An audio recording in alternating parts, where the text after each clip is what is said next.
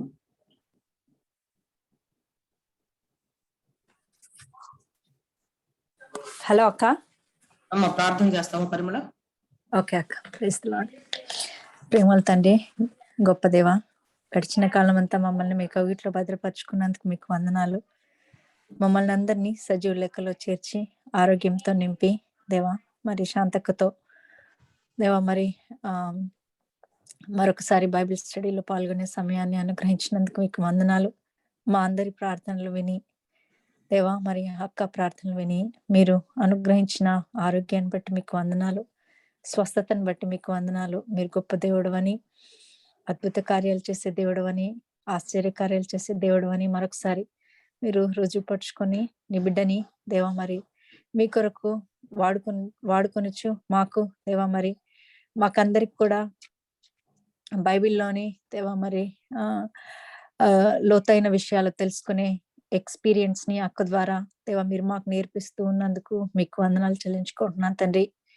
యేసయ్య, అక్కకు అనుగ్రహించిన ఆ విజ్డమ్ ని బట్టి, జ్ఞానాన్ని బట్టి మీకు వందనాలు చెల్లించుకుంటున్నాను. ఇచ్చిన పేషెన్స్ ని బట్టి కూడా మీకు ఎంతో వందనాలు, స్తోత్రాలు చెల్లించుకుంటున్నాను తండ్రి.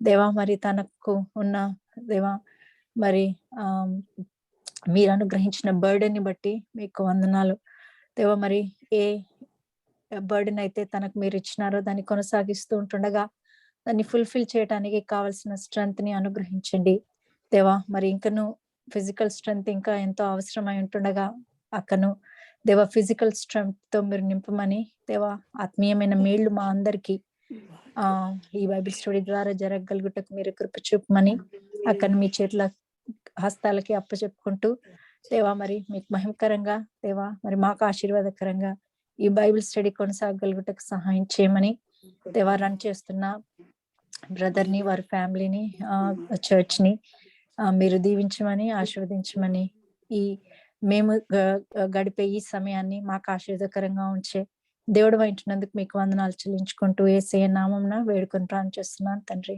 ఆమేన్. థ్యాంక్ యూ అమ్మా, థ్యాంక్ యూ. ప్రధానమైనటువంటి స్టేట్మెంట్ యేసుక్రీస్తు వారు చేసింది. ఈ పారబుల్ చెప్పిన తర్వాత మిక్కిలి కొంచెంలో నమ్మకముగా ఉండువాడు ఎక్కువలోనూ నమ్మకముగా ఉండును, మిక్కిలి కొంచెంలో అన్యాయముగా ఉండువాడు ఎక్కువలోనూ అన్యాయముగా ఉండును. అన్యాయపు సిరి విషయంలో మీరు నమ్మకముగా ఉండని ఎడల సత్యమైన ధనమును ఎవరు మీ వశము చేయను. సత్యమైన ధనమును ఎవరు మీ వశము చేయను. ఇది పారబుల్ ని అన్యాయస్తుడైనటువంటి గృహ నిర్వాహకుడు అని చెప్పేసి మనం అన్నాము. కరెక్ట్ గా దీన్ని గనక మనం టైటిల్ చేయాలి అంటే అన్యాయస్తుడైన గృహ నిర్వాహకుడు అని ఇక్కడ 8వ వచనంలో ఉంది కాబట్టి దాన్ని తీసుకుని మనం పెట్టడం జరిగింది. ఏమని అనొచ్చు అంటే అపనమ్మకస్తుడైన గృహ నిర్వాహకుడు అనొచ్చు. అపనమ్మకస్తుడైన గృహ నిర్వాహకుడు అని ఎందుకు మనం అనాలి అంటే, గృహ నిర్వాహకుడు అంటేనే అర్థం నమ్మకస్తుడు అని. బాగా నమ్మకస్తులను చూసుకొని పెట్టుకుంటారు, దానికి భిన్నంగా అపనమ్మకంగా ప్రవర్తించేది అంటే అన్యాయం చేయటం అని. కాబట్టి అపనమ్మకస్తుడైన గృహ నిర్వాహకుడు అన్నా అన్యాయస్తుడైనటువంటి గృహ నిర్వాహకుడు అన్నా అదే మీనింగ్. బట్ ఆ గృహ నిర్వాహకుల్లో ఉండవలసినటువంటి ప్రధానమైనటువంటి దాన్ని ఆయన మరి వదిలేసేడు ఆ లక్షణాన్ని. కాబట్టి అపనమ్మకస్తుడైన ప్రధాన గృహ నిర్వాహకుడు అని కూడా మనం అనొచ్చు అన్నమాట. యేసుక్రీస్తు ప్రభువారి పారబుల్స్ లో కొన్ని ఆక్సిమరోన్స్ అంటే క్వైట్ ఆపోజిట్ థింగ్స్ ఉంటాయి అన్నమాట. అక్కడేమో అపనమ్మకస్తుడైనటువంటి గృహ నిర్వాహకుడు అన్నాం, ఇక్కడ అన్యాయస్తుడైనటువంటి న్యాయాధిపతి. అది కూడా లూకాసు వార్త 18వ అధ్యాయంలో మనం చూస్తున్నాం. ఒక న్యాయాధిపతి ఉంటాడు, ఒక విధవరాలు మాటికి వస్తా ఉంటది, తీర్పు తెచ్చమని ఎన్నిసార్లు అడిగినా లెక్క చేయడు, దేవునికి భయపడ్డు మనుషుల్ని లెక్క పెట్టడు. కానీ ఇక ఈ విధవరాలు నా దగ్గరికి మాటికి వస్తుంది కాబట్టి నేను ఎలా అయినా ఆమెకు న్యాయం తీరుస్తాను అనుకుంటాడు. న్యాయాధిపతి కానీ న్యాయం తీర్చటల్లా ఏం చేస్తున్నాడు, అన్యాయం చేస్తున్నాడు అన్నమాట. అన్యాయస్తుడైనటువంటి ఆ న్యాయాధిపతి, ఆయన గురించి ఒక అద్భుతమైన విషయం చెప్పారు. అలాగే ఒక అన్ఫ్రెండ్లీ ఫ్రెండ్ అంటే ఆయన స్నేహితుడు అంటే ఎవరు, ఆదుకునే వాళ్ళు, సహాయం చేసేవాళ్ళు. కానీ మరి తన స్నేహితునికి సహాయం చేయడానికి ఏమాత్రం మనసు లేదు. స్నేహితుడు పదే పదే కొట్టి తలుపు ఇచ్చేస్తా ఉంటే ఇక విసిగిపోయి, స్నేహితుడు అయినందుకు కాదు కానీ ఇక ఇతను ఈ రకంగానే విసిగిస్తా ఉంటాడు, అడుగుతానే ఉంటాడు, తలుపు కొడతానే ఉంటాడు అని చెప్పేసి వచ్చిస్తాడు అన్నమాట. ఆ సందర్భాన్ని పురస్కరించుకొని యేసుక్రీస్తు ప్రభువారు ఇంకొక అద్భుతమైన సత్యాన్ని చెప్పారు. ఈ పారబుల్స్ అన్ని కూడా ఒక రబ్బునిక్ స్టైల్ ఆఫ్ టీచింగ్ అన్నమాట. అంటే ప్రతి ఒక్కరికి ఒక స్టైల్ ఆఫ్ టీచింగ్ ఉంటుంది కదా. సో యేసుక్రీస్తు ప్రభువారి టైంలో రబ్బునిక్ జూడైజం అనేది చాలా వ్యాప్తి చెందింది. యేసుక్రీస్తు ప్రభువారు భూమి మీద ఆయన పరిచర్య చేస్తున్నప్పటికీ యెరూషలేం ప్రాంతాల్లో 2 రబ్బునిక్ స్కూల్స్ ఉన్నాయి. ఒకటి హిలెల్ అని, ఇంకొకటి షమా అని.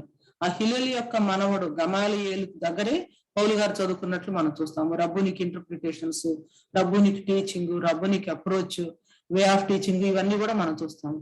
అందుకనే యేసుక్రీస్తు ప్రభువారు టీచ్ చేసినప్పుడు చాలా మంది ఆయన బోధకుడు అంటమే కాకుండా, అరే ఈయన మరి ఏ అబ్బాయి దగ్గర కూడా చదవలేదు కదా, ఇంత అద్భుతంగా ఎలా టీచ్ చేస్తున్నారప్ప అని చెప్పేసి అనుకున్నారు అనమాట.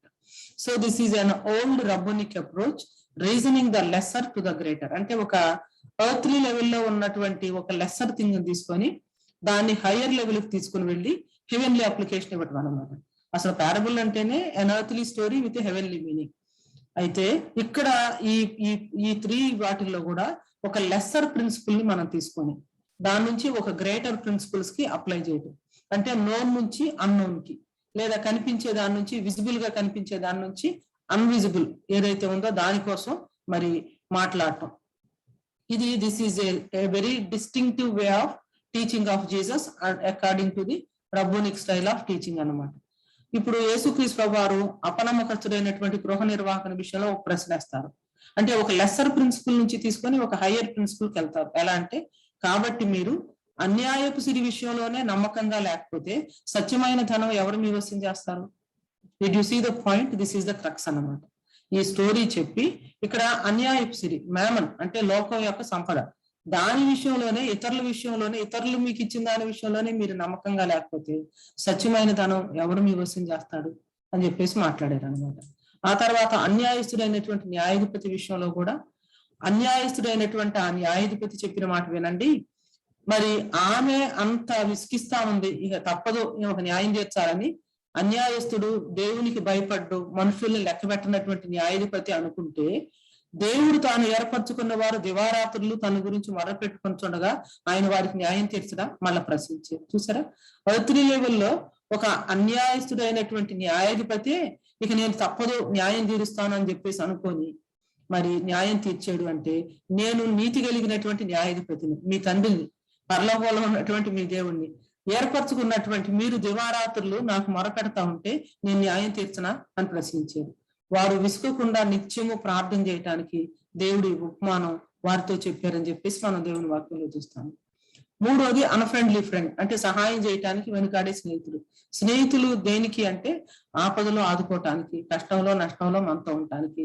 మిడ్ నైట్ లో ఇంకొక ఫ్రెండ్ వచ్చాడు, వెళ్ళి కాస్త నాకు ఆహారం కావాలి, రొట్టెలు ఇవ్వు అని అడుగుతుంటే ఆయన నేను పడుకొని ఉన్నాను, నా పిల్లలు ఉన్నారు, తలుపు వేసేది, ఇవన్నీ చెప్తా ఉన్నాడు. అయినా అతను ఆగల, తలుపు కొడతానే ఉన్నాడు అన్నమాట. అప్పుడేమనుకున్నాడంటే అతడు తన స్నేహితుడైనందున లేచి ఇయ్యకపోయిను, అతడు మాటి మాటికి సిగ్గుమాలి అడుగుట వలన లేచి కావలసినవన్నీ ఇచ్చును అని ఏమన్నారంటే, అటువలే మీరు కూడా అడగండి మీకు ఇవ్వబడుతుంది, వెదకండి మీకు దొరుకుతుంది, తట్టండి మీకు తీయబడుతుంది అని చెప్పేసి అద్భుతమైనటువంటి లెసన్ ప్రార్థన గురించి ఇచ్చారనమాట. So this is a rabbinic style of teaching. This is going from a lesser principle to a higher principal.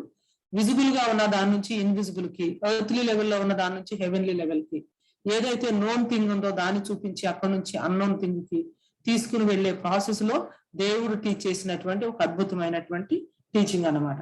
చేసుకో వారు పారబుల్స్ లో టీచ్ చేశారు. పారాబోలిక్ టీచింగ్స్ అంటే షార్ట్ పారాబోలిక్ స్టేట్మెంట్స్, వాటితో టీచ్ చేశారు.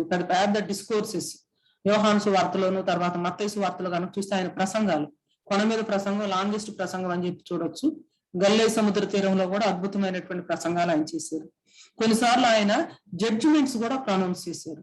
మరి ఆయన టెంపుల్లోకి వెళ్ళినప్పుడు ఇక లాస్ట్ వీక్ లో, ప్యాషన్ వీక్ లో, అయ్యో వేషధారులైన శాస్త్రులారా పరిచయలారా, అయ్యో వేషధారులైన శాస్త్రులారా పరిచయలారా, అలా 7 జడ్జిమెంట్స్ ఆయన ప్రొనౌన్స్ చేసినట్లుగా మనం చూస్తాము.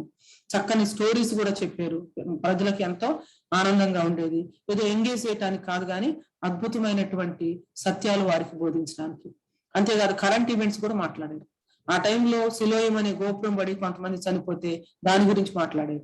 పిలాతు గలిలయులను కొంతమందిని చంపి వాళ్ళ యొక్క రక్తాన్ని తన బలులతో ఇచ్చేస్తే అది కూడా చెప్పారు. కాబట్టి అప్పట్లో న్యూస్ పేపర్ ఉన్నా లేకపోయినా జెరూసలేం న్యూస్ ఆయన బాగా ఫాలో అవుతూ ఉన్నారు. హైకమాండ్ లో ఏం జరుగుతా ఉందో చూస్తా ఉన్నారు. ఆ central government Caesar Caesarea Rome లో ఏం జరుగుతుందో ఆయన తెలుసుకుంటా ఉన్నారు. గలిలయలో ఏం జరుగుతుంది, యెరూషలేంలో ఏం జరుగుతుంది, టెంపుల్ అథారిటీస్ లో ఏం జరుగుతుంది, శాస్త్రులు, పరిసయ్యులు, ప్రధాన యాజకులు, ఇవన్నీ కూడా ఆయన చక్కగా ఫాలో అవుతానే ఉన్నారు. వాటన్నిటినీ తన బోధనలో ఇన్కార్పొరేట్ చేశారు. సో ఈ యొక్క పర్టిక్యులర్ భాగాన్ని 13 వచనాలే ఉన్నాయి. ఈ ప్యాసేజ్ ని, ఈ పారబుల్ ని మనం అర్థం చేసుకోవాలి అంటే, ఇంటర్ప్రిట్ చేయాలంటే ముందు దాన్ని మనం స్టడీ చేయాలి, ముందు దాన్ని అబ్జర్వ్ చేయాలి. ఈవెన్ ఈ ప్యాసేజ్ అంటే ఈ పారబుల్ 1-2 సార్లు చదవటము, దీనిలో ఉన్నటువంటి ప్రధానమైనటువంటి విషయాలు అబ్జర్వేషన్ ప్రాసెస్ ద్వారా మనం బయటికి తీసుకుని వస్తే ఆ తర్వాత ఇంటర్ప్రిటేషన్ మనం రెడీగా ఉంటాము అని చెప్పేసి అనుకుంటా ఉన్నాను. మీతోనే ఈ పారబుల్ ని ఇంటర్ప్రిట్ చేయించాలి అని చెప్పేసి అనుకుంటా ఉన్నాను. Let us see how I will succeed, అంటే ఎంతవరకు నేను సక్సీడ్ అవుతానో చూస్తాను. సరే, మొట్టమొదటిగా మనం ప్యాసేజ్ ని చూద్దాము. ప్యాసేజ్ మీద దృష్టి పెడదాము, మన కోసం చదవబడింది కాబట్టి. ఈ భాగంలో మనకి కనిపించే వ్యక్తులు ఎవరు కనిపిస్తున్నారు మనకి? ఈ ప్యాసేజ్ లో మనకు కనిపించేటటువంటి వ్యక్తులు ఎవరు?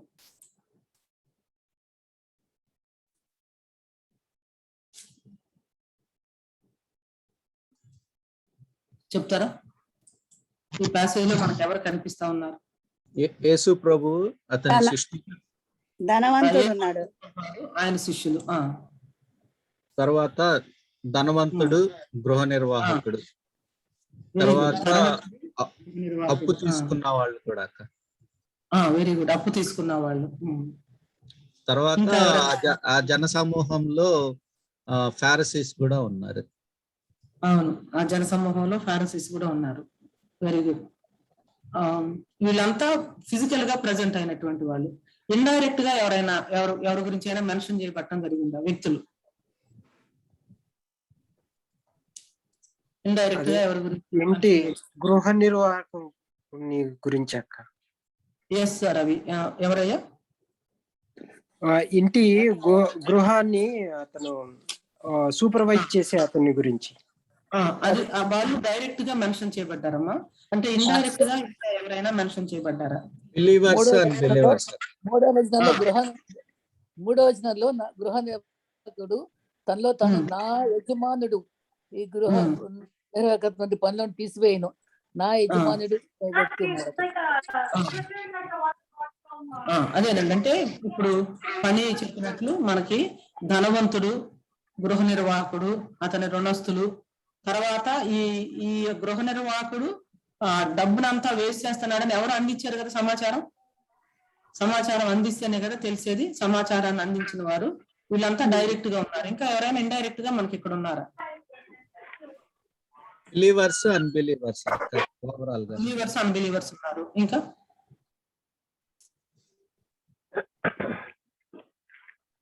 వెలుగు సంబంధులు, ఈ లోక సంబంధులు అనే మాటలు లేవా? అంటే వీళ్ళు ఇండైరెక్ట్ గా మెన్షన్ వాళ్ళనే in a way believers and believers అని చెప్పొచ్చు అక్క.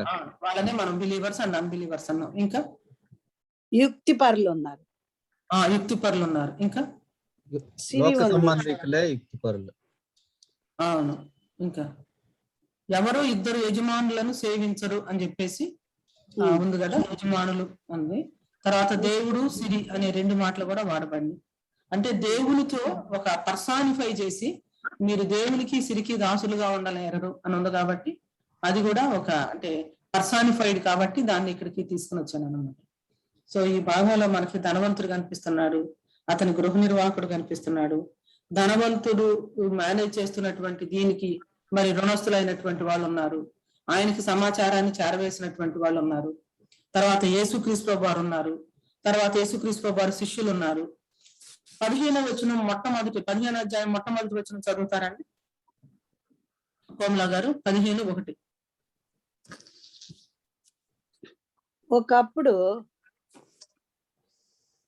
ఒకప్పుడు సమస్తమైన సుంకరులు పాపులు ఆయన బోధ వినుటకు ఆయన యొద్దకు వచ్చుచుండగా పరిసయ్యులను శాస్త్రులను అది చూచి ఇతడు పాపులను చేర్చుకొని వారితో కూడా భోజనము చేయుచున్నాడని చాలా సణుగుకొని.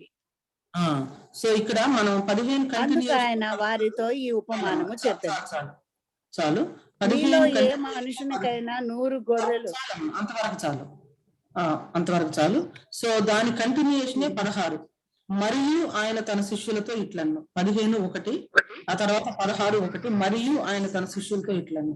అంటే ఈ ఆడియన్స్ లో ఎవరెవరు ఉన్నారు అంటే శాస్త్రులు ఉన్నారు, పరిసయ్యులు ఉన్నారు, పాపులు ఉన్నారు, శిష్యులు ఉన్నారు, జనసమూహాలు ఉన్నారు.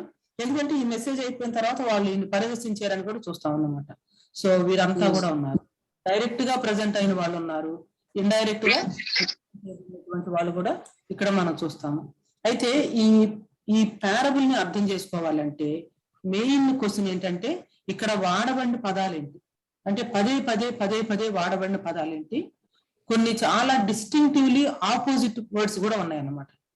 రిపీటెడ్ వర్డ్స్ ఉన్నాయి, ఆపోజిట్ వర్డ్స్ ఉన్నాయి. వీటిని గనక మనం అర్థం చేసుకుంటే దీనిలో మెయిన్ పాయింట్ ఏంటి, సబ్ పాయింట్ ఏంటి మనకు వస్తుంది. ఏదైనా ఒక టెక్స్ట్ ని మనం తీసుకొని మెసేజ్ కనుక ప్రిపేర్ అవ్వాలంటే దానిలో మెయిన్ పాయింట్ ఏంటి అనేది అర్థం అవ్వాలంటే మనం చాలా సార్లు చదువుతాం. అబ్జర్వేషన్ ప్రాసెస్ లో what are the repeated words, what are the opposite words అనేది మనం చూసినప్పుడు ఆ పదాలను స్టడీ చేస్తేనే దీనిలో మెయిన్ పాయింట్ ఏంటో మనకు అర్థమవుతుంది. ఇప్పుడు ఎవరైనా మన దగ్గరకు వచ్చారు అనుకోండి, వాళ్ళు ఏమి కావాలో అడగరు, కానీ పదే ఒక దాని గురించి మాట్లాడుతూ ఉంటారు. సో వాళ్ళు నోట్స్ అడగకపోయినా వాళ్ళు మాట్లాడే మాటను బట్టి వాళ్ళు దేని గురించి మాట్లాడుతున్నారు, ఏ నీటిలో ఉన్నారు, ఎందుకు వచ్చారు అనేది మనకు ఒక అవగాహన వస్తుంది. అలాగే ప్యాసేజ్ అని మనం చూసినప్పుడు దానిలో వాడబడినటువంటి పదాలను బట్టి ఈ ప్యాసేజ్ అసలు దేని గురించి, యేసుక్రీస్తు ప్రభువు వారు ఏం మాట్లాడుతున్నారు, దీని నుంచి మనం ప్రధానంగా తీసుకోవాల్సినటువంటి అంశం ఏంటనేది మనకు అర్థమవుతుంది. ఓకేనా? కాబట్టి ఇక్కడ ఎక్కువగా వాడబడినటువంటి రిపీటెడ్ వర్డ్స్ అండి. గృహ నిర్వాహకుడు. వండర్ఫుల్. గృహ నిర్వాహకుడు ఎన్నిసార్లు ఉందో చెప్తారా? పని అంటే రఫ్లీ 7-8 టైమ్స్ ఏమో ఉన్నట్టుందట. అద్భుతం. గృహ నిర్వాహకత్వము కూడా ఉందండి. గృహ నిర్వాహకుడు, గృహ నిర్వాహకత్వం అండి. అవును, గృహ నిర్వాహకుడు, గృహ నిర్వాహకత్వం కూడా ఉంది. ఇంకా దానికి సంబంధించి ఇంకా వేరే మాటలు కూడా ఉన్నాయి, చెప్తారా? అన్యాయస్తుడు ఉంది. అంటే గృహ నిర్వాహకానికి సంబంధించి ఇంకా గృహ సిరి- నిర్వాహ సిరి గురించి కూడా ఉంది అక్క. ధనము అంటే సిరి కూడా చాలా సార్లు రిపీట్ అయింది. నమ్మకముగా ఉండువాడు. యజమానుడు ఉంది. యజమానుడు ఉంది. నేను అనేది ఏంటంటే గృహ నిర్వాహకానికి సంబంధించి ఇంకా 2 మాటలు ఉన్నాయి. నమ్మకముగా ఉండువాడు. అన్యాయముగా ఉండువాడు, అన్యాయముగా ఉండువాడు అని. 2వ వచనంలో కనుక చూస్తే గృహ నిర్వాహకత్వపు లెక్క అని ఉంది. గృహ నిర్వాహకత్వపు లెక్క అని ఉంది. మరలా గృహ నిర్వాహకత్వపు పని అని 3వ వచనంలో ఉంది. 4వ వచనంలో కూడా గృహ నిర్వాహకత్వపు పని అని ఉంది. చూసారా? ఇప్పుడు 10 సార్లు అంటే గృహ నిర్వాహకుడు, గృహ నిర్వాహకత్వపు లెక్క, గృహ నిర్వాహకత్వపు పని, ఇలా మనం చూస్తే గృహ నిర్వాహకుడు ఉంది, అతడు చేసే పని ఉంది, ఆ పనికి తాను అప్పచెప్పాల్సినటువంటి లెక్క కూడా ఉంది. ఇంచుమించు 8 టైమ్స్ పైన ఉందన్నమాట. కాబట్టి ప్రధానంగా దిస్ ఈజ్ అబౌట్ స్టీవర్డ్షిప్, గృహ నిర్వాహకత్వాన్ని గురించి. ఇక్కడ భూమి మీద ఒక గృహ నిర్వాహకుడు జీవితాన్ని తీసుకొని పరలోకం యొక్క గృహ నిర్వాహకత్వాన్ని గురించి దేవుడు మాట్లాడాడు.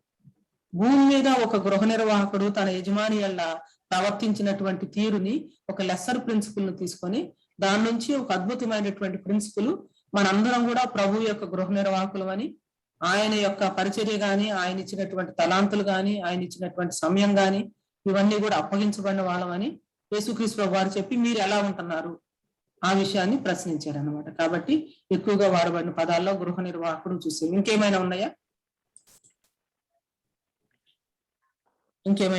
ఎక్కువగా వాడబడిన అన్యాయస్తుడైన ఆ గృహ నిర్వాహకుడు అంటున్నాడు. అన్యాయస్తుడైన గృహ నిర్వాహకుడు. బాకీ పడిన వారు కూడా ఉన్నారు కదండి. ఎవరమ్మా? బాకీ పడిన వారు కూడా ఉన్నారు కదా. అవును, రుణస్తులు. రుణస్తులు అంటే నేను అనేది రుణస్తుల్లో అనేది మాట 2 సార్లు ఉంది కదా. ఎక్కువగా వాడబడిన పదాలు ఏంటి, కొంచెం వ్యతిరేక పదాలు కూడా ఒకసారి చూడండి.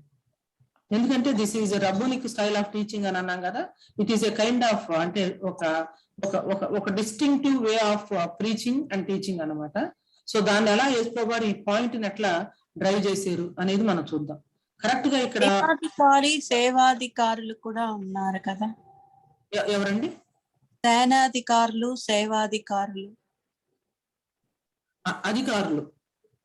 అధికారులు, యజమానులు. అంటే ఒక్క యజమానుడే కనిపిస్తున్నాడు ఇక్కడ. ఈ యొక్క గృహ నిర్వాహకుని యజమాని ఒక్కడే కనిపిస్తున్నాడు మనకి ఇక్కడ. సంబంధులు, లోక సంబంధులు. వెలుగు సంబంధులు, లోక సంబంధులు. ఇంకా మిక్కిలి కొంచెంలో నమ్మకంగా ఉండేవాడు, ఎక్కువలో నమ్మకం ఉండేవాడు. కొంచెము ఎక్కువ. ఇంకా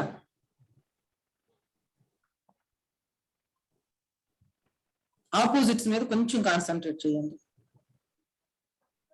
నమ్మకము, అపనమ్మకము. Very good. నమ్మకము, అపనమ్మకము. ఇంకా ద్వేషించి, ప్రేమించి. Very good. 13వ వచనం, ద్వేషించుట, ప్రేమించుట. ఇంకా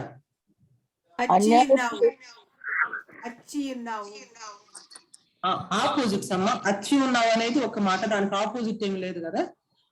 ఆపోజిట్స్ ఏంటి? అన్యాయపు సిరి, సత్యమైన ధనం. వండర్ఫుల్ అండి. అన్యాయపు సిరి, సత్యమైన ధనం. ఇంకా ఉన్నాయి కొన్ని. ఎక్కువ, తక్కువ. ఇంకా ద్వేషించుట, ప్రేమించుట. ఇంకా అదే ఇంకొక మాట ఉంది. 13వ వచనం, ద్వేషించడం, ప్రేమించడం. అదే దానిలో ఇంకొకటి ఉంది, చూస్తారా గ్రేస్ గారు?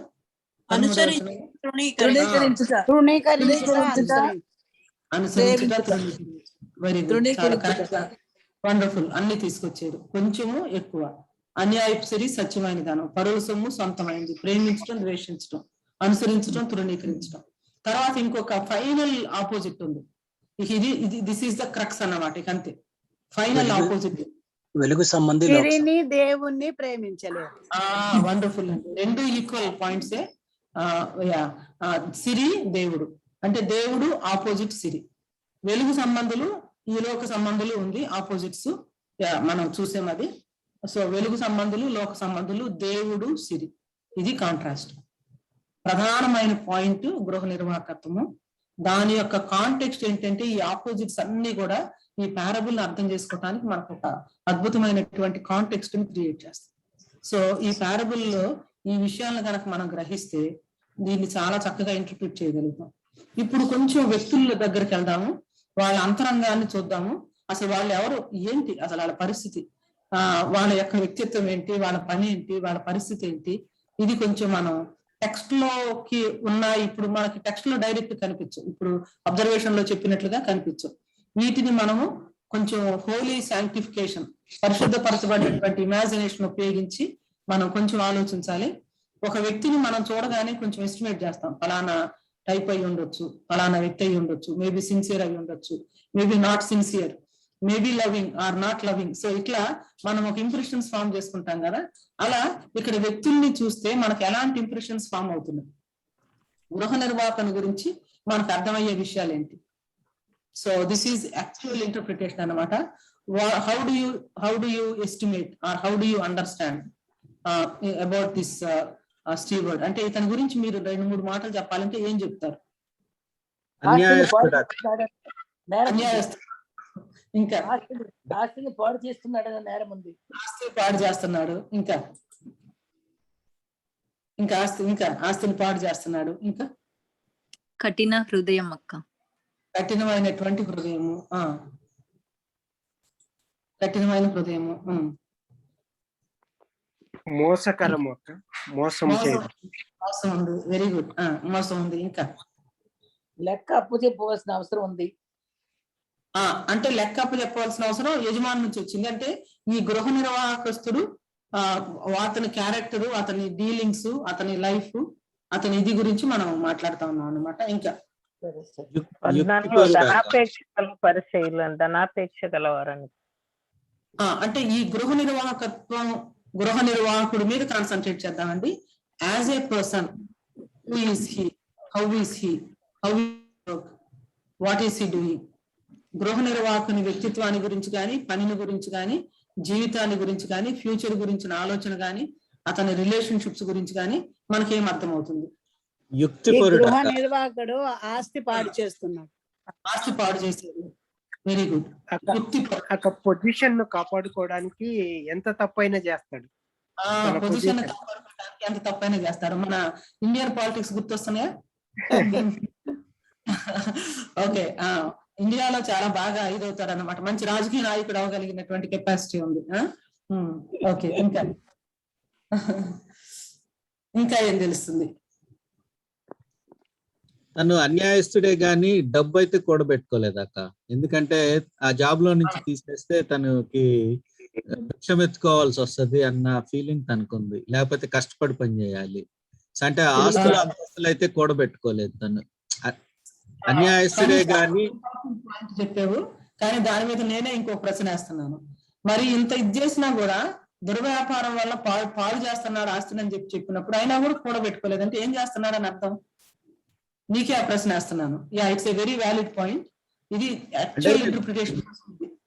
అన్యాయస్తుడు అంటే ఇప్పుడు మీకు ట్యాక్స్ కలెక్టర్ ని చూసాము అక్క, మనము పొట్టి జక్కని చూసాము. తను కూడా విపరీతంగా జనాల దగ్గర నుంచి డబ్బులు పీడించి తీసుకున్నాడు. అంటే జస్టిఫైడ్ వేలో. అట్లా కూడా అతను లాస్ట్ లో ఒక్కొక్కరి దగ్గర ఎంత ధనం తీసుకున్నాడు వాళ్ళకి రెట్టింపడం గాని ఆ టైప్ లో రిపెంట్ అయ్యి తను అట్లా చేయగలిగాడు. ఇతను అన్యాయస్తుడే గాని బట్ లాస్ట్ లో కొద్ది గొప్ప రిపెంట్ అయినటువంటి గృహ నిర్వాహకుడాక. అందువల్ల ఏం చేశాడంటే అన్యాయంగా వాళ్ళ దగ్గర నుంచి లెక్కలు రాపిచ్చాడో ఏం చేపించాడో మనకి క్లియర్ గా తెలియదు. ఏ విధంగా అన్యాయం చేశాడు అనేది క్లారిటీ లేదు. కాకపోతే వాళ్ళకి కొద్ది గొప్ప హెల్ప్ చేశాడు. అంటే ఫ్యూచర్ లో వాళ్ళు షెల్టర్ ఇస్తారనే ఉద్దేశంతో చేశాడు అని క్లియర్ గానే ఉంది. కానీ బట్ వాళ్ళ ఎడల కొద్ది గొప్ప కనికరం చూపించాడాక. అది యుక్తి. ఆ యుక్తి అనేది ఆ పర్టికులర్ పనిలో చూపించగలిగాడు. అందుకనే తను యజమానుడు కూడా తనని అప్రిషియేట్ చేస్తాడు. చాలా యుక్తిగా చేశాడు అని మెచ్చుకుంటాడు. సో లేకపోతే అన్యాయస్తుడు అయినటువంటి వాడిని ఒక యజమాని ఎందుకు అప్రిషియేట్ చేయాలక్క? ఓకే, సరే, నేను ఇంకొక ఎక్సజిటికల్ క్వశ్చన్ మీకు అడుగుతాను. ఇక్కడ వాడబడిన మాట నా నా వాడతని ఆస్తిని పాడు చేయుచున్నాడని అతని యొద్దకు వాని మీద నేరము మోపబడదు. ఇతడు గృహ నిర్వాహకుడు ఆస్తిని పాడు చేస్తా ఉన్నాడు. ఎలా పాడు చేస్తున్నాడో మనకి తెలియదు, కానీ పాడు చేస్తున్నాడని మాత్రం అతని మీద నేరం మోపబడింది. ఇన్ఫార్మర్స్ వెళ్ళారు. దీన్ని అర్థం చేసుకోవాలంటే మనకు కొంచెం క్లూ ఎక్కడ దొరుకుతుందంటే లూకాసు వార్త 15లో దొరుకుతుంది. లూకాసు వార్త 15లో ఇంకొక ఆయన ఉన్నాడు. ఆయన ఎవరంటే కొడుకే. ఆయన ఏం చేశాడు? ఆస్తి అంతా తీసుకొని దూరదేశానికి వెళ్ళి ఏం చేశాడు? దాన్ని దుర్వ్యాపారం చేసిన అని ఉంది. వ్యాపారం చేసి ఇక్కడ వాడబడిన మాట ఒకటే. ఫనీ గా చెప్పినట్లు ఇతను ఈ ఆస్తి ఏం కూర్చుకోవాలా, ఎందుకంటే నేను భిక్ష ఎత్తలేను, తర్వాత పని చేయాలంటే నా వల్ల కాదు, మరి నాకేంటి పరిస్థితి అని చెప్పేసి ఆలోచించాడు. అంటే వ్యాపారం వల్ల పాడు చేస్తున్నాడంటే ఏం చేస్తున్నాడు? చిన్న కుమారుడు ఎట్లా చేశారు అట్లా ఇష్టపడితే అట్లా ఆస్తిని నష్టం చేస్తాడు. డెఫినెట్ గా సంపాదించుకోలేదు, కానీ బట్ లెక్కలేదు ఆస్తి అంటే. ఇది నాది కాదు, వేరే వాళ్ళది, దీన్ని నేను జాగ్రత్తగా ఇది చేయాలన్నటువంటిది లేదన్నమాట. కాబట్టి నేను అనుకుంటున్నాను ఇంకా ఇతని వ్యక్తిత్వానికి సంబంధించి ఇంకా చెడ్డ విషయాలు ఇంకా ఉండుంటాయేమో అని ఐఎమ్ జస్ట్ థింకింగ్. మీరు చెప్పాలి, అంటే do you agree or disagree? వాడు లేజీ చెడ్డదాసుడు. లేజీ చెడ్డదాసుడు. ఇంకా ఇతరుల ఆస్తి విషయంలో మరి ముఖ్యంగా తను ఏదైతే నమ్మకంగా పెట్టినటువంటి దాని విషయంలో బాధ్యత లేదు. డిసీట్ఫుల్. ఏంటండి? ఉన్నాడా? డిసీట్ఫుల్ గా ఉన్నాడు. సో మొత్తం మీద గృహ నిర్వాహకుని గురించి అపనమ్మకత్వం ఉంది, తర్వాత ఇర్రెస్పాన్సిబిలిటీ ఉంది, అన్యాయంగా ప్రవర్తించినటువంటి తీరు ఉంది. మనకి మంచి పిక్చర్ అయితే ఏం లేదు. అతను చేసినటువంటి పని గురించి తర్వాత మనం విశ్లేషిద్దాం. మంచి పిక్చర్ అయితే లేదు. ఒక విధంగా చెప్పాలంటే ఈ క్యారెక్టర్ లో, అంటే ఈ స్టోరీలో ఉన్నటువంటి ప్రతి ఒక్కరిలో కూడా ఫ్లాస్ ఉన్నాయి, ఎవరు సరిగా లేరు. ఆ తర్వాత మన డెటర్స్ దగ్గర కూడా వద్దాం. వాళ్ళు చేసింది మరి ఏంటి, ఎలా రెస్పాండ్ అయ్యారు, అది కూడా మనం చూద్దాం. సరే, గృహ నిర్వాహకుని గురించి మనం చూసాం కదా. మరి నెక్స్ట్ వచ్చేసరికల్లా గృహ నిర్వాహకుడు అనే దానికి గ్రీక్ పదం ఏంటంటే ఐకోనోమాస్. ఈకో సిస్టమ్ అంటాం కదా. ఐకో అంటే అర్థం హౌస్ అని, నామాస్ అంటే గ్రీక్ లో లా అని అర్థం అన్నమాట. అంటే ఐకోనోమాస్ అంటే అర్థం ఏంటంటే హౌస్ లా, అంటే ఇంటిని చక్కగా ఆర్డర్ లో పెట్టేవాడు. ఇంటికి సంబంధించి, ప్రాపర్టీకి సంబంధించి, ఎస్టేట్స్ మొత్తాన్ని చూసేవాడు. అతను ఇంటర్నల్ గాను అన్ని చూస్తాడు, బయట అందరితోనూ డీల్ చేస్తాడు. తర్వాత అసలు యజమాని యొక్క ఆస్తి చూస్తే మనకి కళ్ళు చెదిరిపోతాయి. అంటే ఇంత ఆస్తిపరుడా అని అనిపిస్తుంది అనమాట. ఒకసారి యజమాని దగ్గరకు వచ్చి అతని పరిస్థితి ఏంటి, అతనికి ఉన్నటువంటి ఆస్తి ఏంటి, ఎందుకు ఇలాగ గృహ నిర్వాహకులను పెట్టాల్సి వచ్చింది, ఆయన దూరంగా ఉండాల్సి వచ్చింది, ఇవన్నీ కూడా మనం చూద్దాం. సో మొత్తం మీద ఈ గృహ నిర్వాహకుడు మరి చేసినటువంటి పనులు కానీ, ఆయన యొక్క క్యారెక్టర్ కానీ, తర్వాత వీటన్నిటిని బట్టి చూస్తే మాత్రం he is not a faithful steward అనేది మనకు అర్థమవుతుంది. ధనవంతుడి గురించి మనకేం తెలుస్తుంది, అంటే యజమాని గురించి మనకేం తెలుస్తుంది, యజమాని గురించి మనకు అర్థమయ్యే విషయాలు ఏంటి?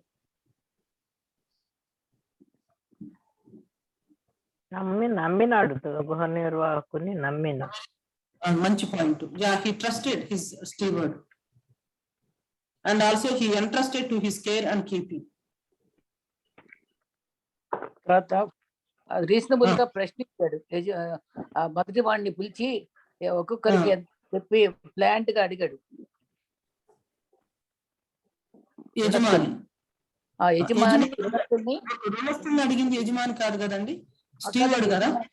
తన యజమానిలో రుణస్తుల్లో ఒక్కడిని పిలిపించి నువ్వు నా యజమానికి ఎంత ఉన్నావని అడిగాడు. అడిగింది గృహ నిర్వాహకుడు. అంటే మనం ఇప్పుడు ధనవంతుడి గురించి ఆలోచిస్తున్నాం అన్నమాట. ధనవంతుడి గురించి మనకు అర్థమయ్యే విషయాలు ఏంటి? ఒకటి, నమ్మేడు గృహ నిర్వాహకుడిని. ఇంకా మరి యజమాని వాడిని మెచ్చుకున్నాడు, అప్రిషియేట్ చేసే మనసు ఉంది. అప్రిషియేట్ చేసే మనసు ఉంది. అక్కడ మెచ్చుకుంది యజమానుడా లేకపోతే ఎవరనేది అది టెక్స్ట్ క్వశ్చన్ అనమాట. యాక్చువల్ గా దీన్ని ప్రాబ్లమాటిక్ పారబుల్ అంటారు. గ్రీక్ టెక్స్ట్ కూడా మీకు ఒకసారి చూపిస్తాను, దాని గురించి మరలా మాట్లాడదాం. ఓకే, ప్రస్తుతానికి మెచ్చుకున్నారు, యాక్సెప్ట్ చేస్తున్నాను. ఓకే, ఇంకా క్లియర్ గా ఉంది అక్క. ఏంటయ్యా? అది క్లియర్ గా ఉంది అక్క. ఎవరు మెచ్చుకున్నారు అనేది వాని యజమాని అతనిని మెచ్చుకోనేను. వాని యజమాని క్లియర్ గా అతని ఉంది. తెలుగులో ఉంది కానీ నేను గ్రీక్ టెక్స్ట్ తీసుకొస్తాను, అప్పుడు మీరు నిర్ణయిద్దరు. ఓకే, వాణి యజమాని అనే తెలుగులో ఉంది స్పష్టంగా. ఇంగ్లీష్ ట్రాన్స్లేషన్స్ లో కూడా NIV కానీ మిగిలిన వాటిలో కానీ టుడేస్ ఇంగ్లీష్ వర్షన్ కానీ వాణి యజమాని అని ఉంది. కానీ గ్రీక్ టెక్స్ట్ కూడా ఒకసారి నేను మీకు చూపిస్తాను, అప్పుడు మీరు యూ డిసైడ్. ఓకే, యజమాని గురించి కంటిన్యూటీ వచ్చి అది యేసుక్రీస్తుకి సంబంధించిందాక. అంటే అది 2 పార్ట్స్ ఉన్నాయి. ఫస్ట్ పార్ట్ వచ్చి యజమాని కింద ఉంటది, సెకండ్ పార్ట్ వచ్చి అది నెక్స్ట్ డిఫరెంట్ గా ఉంటది. అది యేసు ప్రభు వారు చెప్పిన మాటలు. యేసు ప్రభు వారు చెప్పిన మాటలు. Very good. సో ధనవంతుడి గురించి ఇంకా మనకేం అర్థం అవుతుంది? ఇతను ఇర్రెస్పాన్సిబుల్ గా ఉన్నట్లు తను ఇర్రెస్పాన్సిబుల్ గా లేడు కదా. గృహ నిర్వాహకులను పెట్టిన వాళ్ళు ఎట్లా ఉంటున్నారు, ఏం చేస్తున్నారు, సరిగా ఉంటున్నారా లేదా అన్ని విషయాలను తెలుసుకుంటున్నాడు. తర్వాత ఇన్ఫార్మర్స్ కూడా పెట్టుకున్నారు. అంటే గృహ నిర్వాహకుడు యొక్క పనులు గాని వాటిని గాని గమనించడం, ఎట్లా ఉన్నాడు ఏంటి ఇవన్నీ తెలుసుకోవటం. ఇప్పుడు రాజు గనక మరి చాలా మందిని పెట్టినప్పుడు ఎలా అధికారం చేస్తున్నారు, ఎలా పరిపాలన చేస్తున్నారు లోకల్ లెవెల్లో, ఇవన్నీ తెలుసుకుంటున్నట్లు కొన్నిసార్లు మారువేషంతో రాజు వచ్చి తెలుసుకుంటాడని చెప్పేసి ప్రజల సుఖ బాధలు మనం వింటాం కదా కథల్లో. అట్లా తెలుసుకుంటున్నాడు what is happening to his estate అనేది, ఇవన్నీ కూడా తెలుసుకుంటున్నాడు. ఇంకోటి ఏంటంటే బాగా రిచ్, ఆయనకి చాలా ఒలివ తోటలు ఉన్నాయి, చాలా పొలాలు ఉన్నాయి, చాలా అంటే ఎస్టేట్స్ ఉన్నాయి. ఈ ఎస్టేట్ లోనే ఇతను ఉంటున్నాడు అనమాట, అంటే గృహ నిర్వాహకుడు కూడా. ఎందుకంటే ఎంత అచ్చున్నావు అంటే ఒలివ నూనె అని చెప్తారు కదా, మణుగుల నూనె అంటే 100 మణుగుల నూనె అంటే పెద్ద ఫామ్. అంటే ఒలివ చెట్లు ఉన్నటువంటి కొన్ని ఎకరాలు ఉన్నటువంటి ఒలివ చెట్లు దాన్ని ఏమంటాం, కౌలు అంటాం కదా మనం తెలుగులో, కౌలుకి ఇచ్చుంటారు. ఈ ఒలివ చెట్టు నుంచి ఇంత ఆయిల్ ఎవ్రీ ఇయర్ రావాలి. తర్వాత ఇంకొక అతను ఏమంటాడంటే ధాన్యం, అదేంటంటే ఎంత అచ్చి ఉన్నావు అని అంటే వాడు 100 తూముల గోధుమలు, అంటే పొలాలు ఉన్నాయి, తోటలు ఉన్నాయి. మన భాషలో కనుక చెప్పాలంటే పొలాలు, తర్వాత అన్ని ఇవన్నీ కూడా ఎసెట్స్ ఉన్నాయండి. చాలా ధనవంతుడు. అంటే ఎంత ఎక్కువ ఉందంటే తను మేనేజ్ చేసుకోలేనంత ధనం ఉంది, మేనేజ్ చేసుకోలేనంత ఆస్తి ఉంది. అందుకోసమనే గృహ నిర్వాహకులను పెట్టుకోవాల్సి వచ్చింది. అయితే తను ఈ గృహ నిర్వాహకత్వపు పనిలో ఉన్నటువంటి ఆయన్ని ఎలా డీల్ చేశాడు, తన డీలింగ్ ఎలా ఉంది, తన రిలేషన్షిప్ కానీ తర్వాత డీల్ చేసే విధానం కానీ? చాలా వివేకంతో వ్యవహరించారు. చాలా జనరస్ గా ఉన్నాడు. That's a very good point. చాలా జనరస్ గా ఉన్నాడు. ఇంకా అన్ని తగ్గించి రాసుకోమంటున్నాడు కదా. తగ్గించి రాసుకోమంటుంది గృహ నిర్వాహకుడు చెప్తున్నాడు, యజమాని కాదు.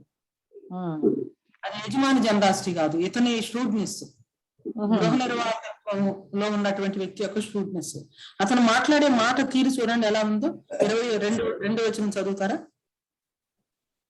అతడు వాణ్ణి పిలిపించి, నిన్ను గూర్చి నేను వినుచున్న ఈ మాట ఏమిటి? నీ గృహ నిర్వాహకత్వపు లెక్క అప్పగించుము. నీవు ఇక మీదట గృహ నిర్వాహకుడవై ఉండ వల్ల కాదని వానితో చెప్పాను. ఇంత నష్టం చేస్తా ఉంటే వాళ్ళకి ఇన్ఫర్మేషన్ వస్తే ఏం చేశాడు, యజమాని ఎక్కడైతే ఉన్నాడో అక్కడికి గృహ నిర్వాహకుని పిలిపించాడు. సావధానంగా పిలిపించి నిన్ను గూర్చి నేను విలుచున్న ఈ మాట ఏమిటి అని ప్రశ్నిస్తే గృహ నిర్వాహకత్వంలో ఉన్నటువంటి ఆయన నుంచి ఏం సమాధానం లేదు. ఎందుకంటే ఇక అతను చేసింది తప్పని అతను తెలుసు కదా. ఇంకా అతనికి హీ హాస్ నో ఆన్సర్, ఏమి డిఫెండ్ చేసుకోవట్లేదు. అప్పుడు ఏమంటున్నాడు,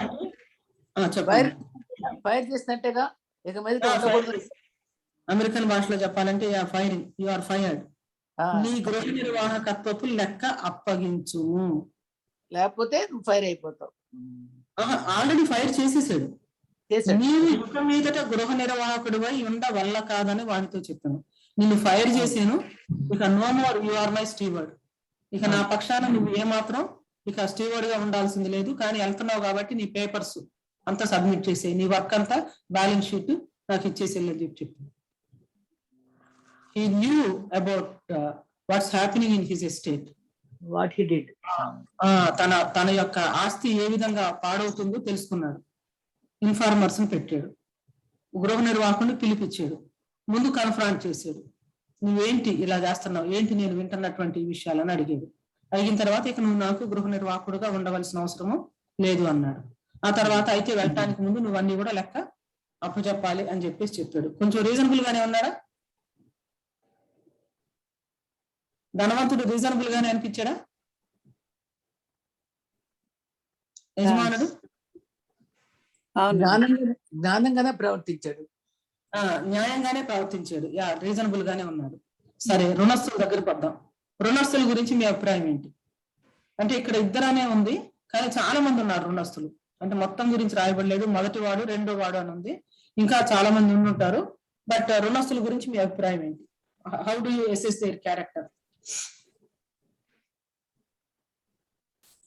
వాళ్ళ తగ్గించినట్టే తగ్గించి చాలా తెలివిగా యుక్తిగా యజమాని దీన్ని పొందాడు వీడు, వివేకాన్ని. ఇప్పుడు మనం మాట్లాడుతుంది రుణస్తుల గురించి. వాళ్ళ యొక్క క్యారెక్టర్ గురించి మీ ఎస్టిమేషన్ ఏంటి? హౌ డు యూ, మీ దగ్గరకు ఎవరన్నా వచ్చి యజమానికి నీకు ఎంత వచ్చి ఉన్నారు అని అడిగితే మేము 10-20 వేలు అన్నాం అనుకోండి, ఆ ప్రామిసరీ నోట్ తీసేసి మీరు 10,000 రాసుకోండి అన్నారు అనుకోండి, మనమేమన్నా అడుగుతాము? మనం అదే స్థితిలో ఉంటే మనమేం అడుగుతాం? అందుకే వివేకం తోటి వాడు చాలా యుక్తిగా రుణస్తులకి డబ్బు తగ్గించి యజమాని దగ్గర ఎంత మంచివాడో అని యుక్తిగా వాడి యొక్క దీన్ని కాపాడుకున్నాడు అని చెప్తున్నాడు. సుగుణ గారు, మనము గృహ నిర్వాహకుల గురించి చర్చించాము, ఇప్పుడు రుణస్తుల యొక్క క్యారెక్టర్ గురించి చర్చిస్తున్నాం. చెప్పండి. వాళ్ళ అవకాశ వాదులు.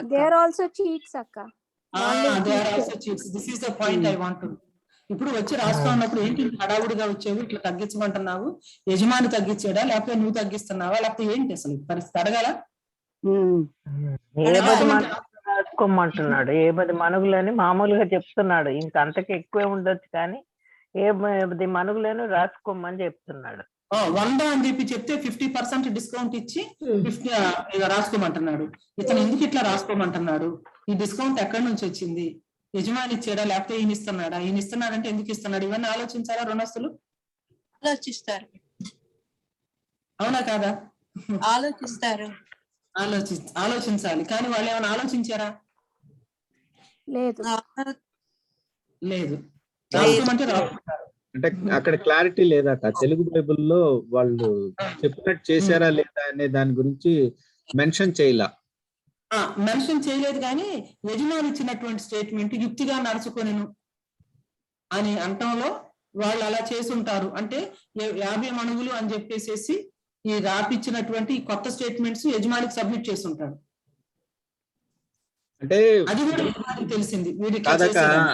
అతడు అన్యాయస్తుడు అని అంటే యజమాని విషయంలో అన్యాయస్తుడాక. ఎందుకు అన్యాయస్తుడు అని అంటే తనకిచ్చిన రెస్పాన్సిబిలిటీని తను ఫుల్ఫిల్ చేయలేదు.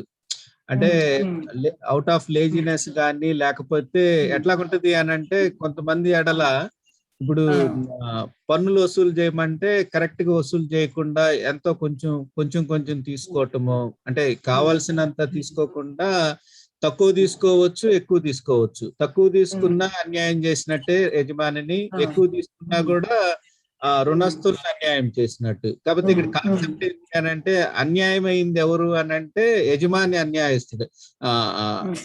యజమాని నష్టపోయాడు కాబట్టి యజమాని ఎక్స్పెక్ట్ చేసినంత వసూళ్లు అతను చేయలేకపోయాడు. కరెక్టే పని. అంటే ఇప్పుడు ఇతను ఏ ఉద్దేశంతో తగ్గిస్తున్నాడు? 50% డిస్కౌంట్, 20% డిస్కౌంట్ ఇస్తున్నాడు రుణస్తులకి.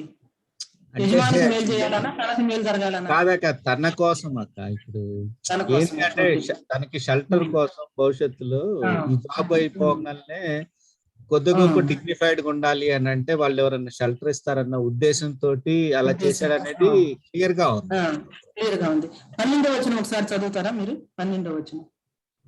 మీరు పరుల సొమ్ము విషయంలో నమ్మకముగా ఉండని ఎడల మీ సొంతమైనది మీకు ఎవడిచ్చును?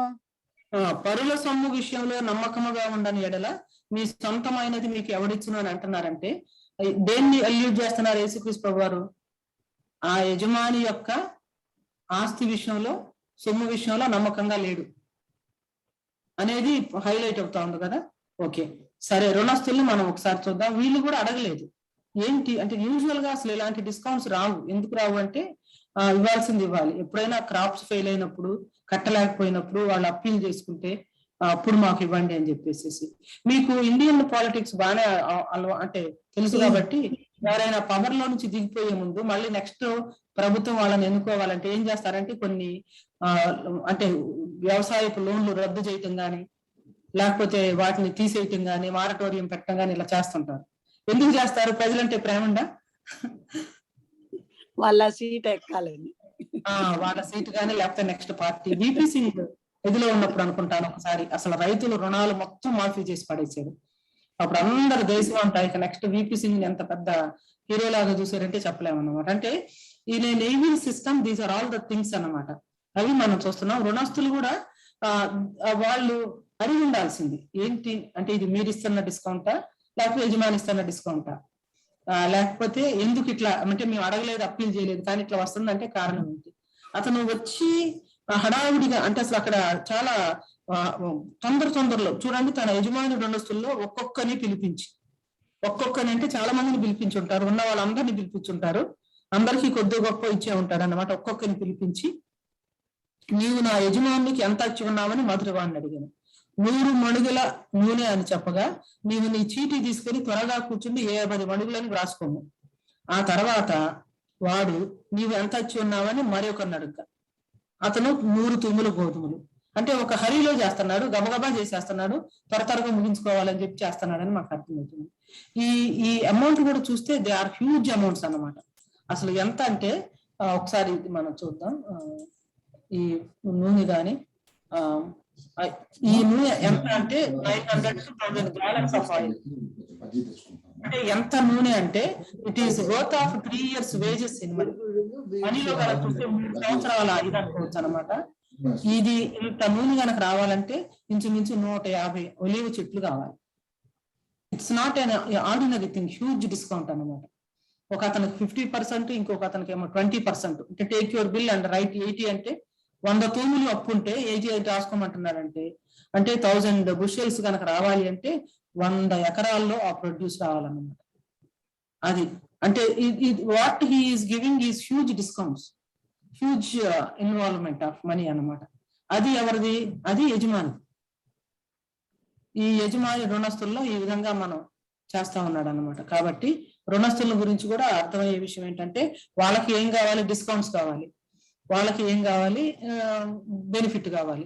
ఇతను వచ్చి ఇలాంటి బెనిఫిట్ ఇస్తున్నప్పుడు ఇంకేం మాట్లాడాలి? నేను అనుకుంటాను I'm just imagining, this is just my imagination. Wow, thank you so much. అంటే 50 gallons అంటే చాలా పెద్ద ఇది. Thank you very much. నీకేమన్నా భవిష్యత్తులో అవసరం అయితే నాతో నా దగ్గరకు రావచ్చు, మా ఇంటికి కూడా రావచ్చు అని చెప్పుంటాడేమో. We don't know. ఎవరైనా మిడిల్ ఈస్టర్న్ కల్చర్ లో ఒక ఫేవర్ చేస్తే యాక్చువల్ గా ఏంటంటే ఆ ఫేవర్ రిటర్న్ చేయాలి ఏదో ఒకటి. అది దట్ ఈస్ ద కల్చర్ అన్నమాట. కాబట్టి నేను ఈ ఫేవర్ నీకు చేస్తున్నాను కాబట్టి భవిష్యత్తులో నీవు నాకు ఫేవర్ చేయాలి అని చెప్పినట్లు అన్నమాట. కాబట్టి రుణస్తులను చూసినా కూడా వాళ్ళు కూడా దే ఆర్ నాట్ ఫెయిర్ అనేది మనకు అర్థమవుతా ఉంది. సరే, చెప్పండి. బ్యాంక్స్ కూడా లేరేంటి? అంతగా డిస్కౌంట్ ఇస్తే కూడా వాళ్ళు యజమానికి అగేన్స్ట్ గా ఇవ్వాల్సింది చెల్లించవలసింది ఇవ్వకపోగా మరి ఇలా చేసినందుకు థ్యాంక్ఫుల్ గా లేరేంటి వీళ్ళు? అంటే థ్యాంక్ఫుల్ గా లేకపోవడానికి 2 కారణాలు ఉన్నాయండి. అతని డబ్బు ఏం కాదు అది. తర్వాత దీనిలో కొంత ఫిష్ ఇది ఇన్వాల్వ్ అయి ఉంది. ఒకవేళ యజమానికి తెలిస్తే ఏమవుతుంది? ఇది నిజంగానే డిస్కౌంట్ అవుతుందా లేకపోతే మళ్ళీ వసూలు చేస్తారా? ఇతనే ఇస్తున్నాడా లేకపోతే యజమాని ఇస్తున్నాడా? ఇవన్నీ ఉన్నాయి. ఏదేమైనా వాళ్ళకు కూడా ఛాన్స్ వచ్చింది కాబట్టి ఉపయోగించుకుందాం అనుకున్నారు, తీసుకొని రాసుకున్నారు చీటీ.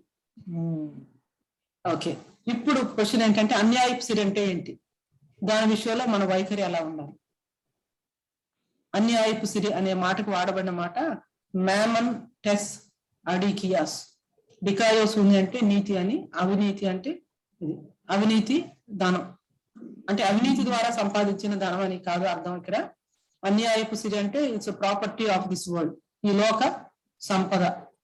ఇంకొక చోట ఏముందంటే ఇదే ప్యాసేజ్ లో అడికో మ్యామోనా, మ్యామన్ దేవుడు, సిరి దేవుడు, సిరి సిరి సిరి అంటే అన్యాయపు సిరి అంటే ఏంటి అంటే డబ్బు చెడ్డదేం కాదు కదా, డబ్బు న్యూట్రల్, దాన్ని వాడే విధానాన్ని బట్టి మనం చెడ్డగానే మంచిగానే ఉంటుంది.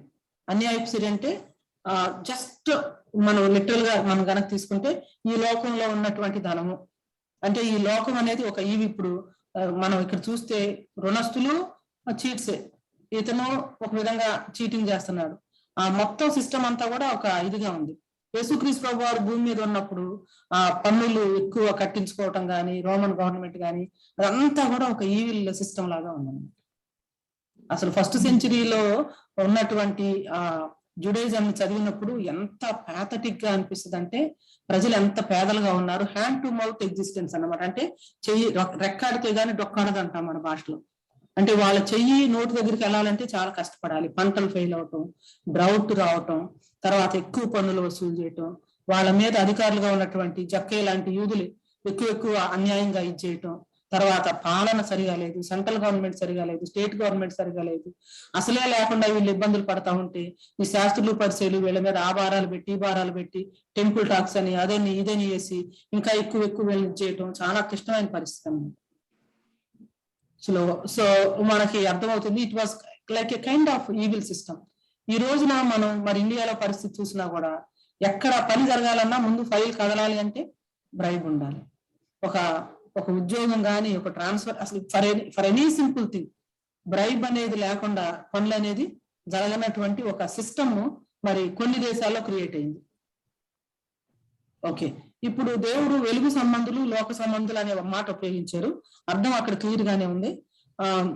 వాని యజమానుడు వాని మెచ్చుకన్ను, వెలుగు సంబంధుల కంటే ఈ లోక సంబంధులు తమ తరమును బట్టి చూడగా యుక్తి పరులై ఉన్నారు. యుక్తి అనే మాట 2 సార్లు వాడబడింది, అది కూడా చూద్దాం మనం. వెలుగు సంబంధులు లోక సంబంధులు అంటే మనకి అర్థమైంది కదా. లోక సంబంధులు అంటే అవిశ్వాసులు, వెలుగు సంబంధులు అంటే విశ్వాసులు అనేది అర్థమవుతుంది. అంటే ఇక్కడ కాంటెక్స్ట్ కనుక ఇది చేయాలంటే వెలుగు సంబంధులు అంటే శిష్యులు, ఆ తర్వాత మరి ఈ లోక సంబంధులు అంటే ధనాపేక్ష కలిగినటువంటి పరిచయులు కావచ్చు, శాస్త్రులు కావచ్చు, సద్దుకయ్యులు కావచ్చు, వీళ్ళంతా కూడా వాళ్ళు. యేసుక్రీస్తు వారు మరి వెలుగు సంబంధులని శిష్యులను అన్నారు. యోహాను సువార్త 11వ అధ్యాయంలో కూడా మీరు వెలుగు సంబంధులగునట్లు వెలుగునందు విశ్వాసం ఉంచుడి అని ప్రభు చెప్పారు. అంతేకాకుండా మీరు పూర్వమందు చీకటి అయి ఉన్నారు కానీ ఇప్పుడైతే వెలుగై ఉన్నారని చెప్పేసి ఎఫ్సీ 5లో ఉంది.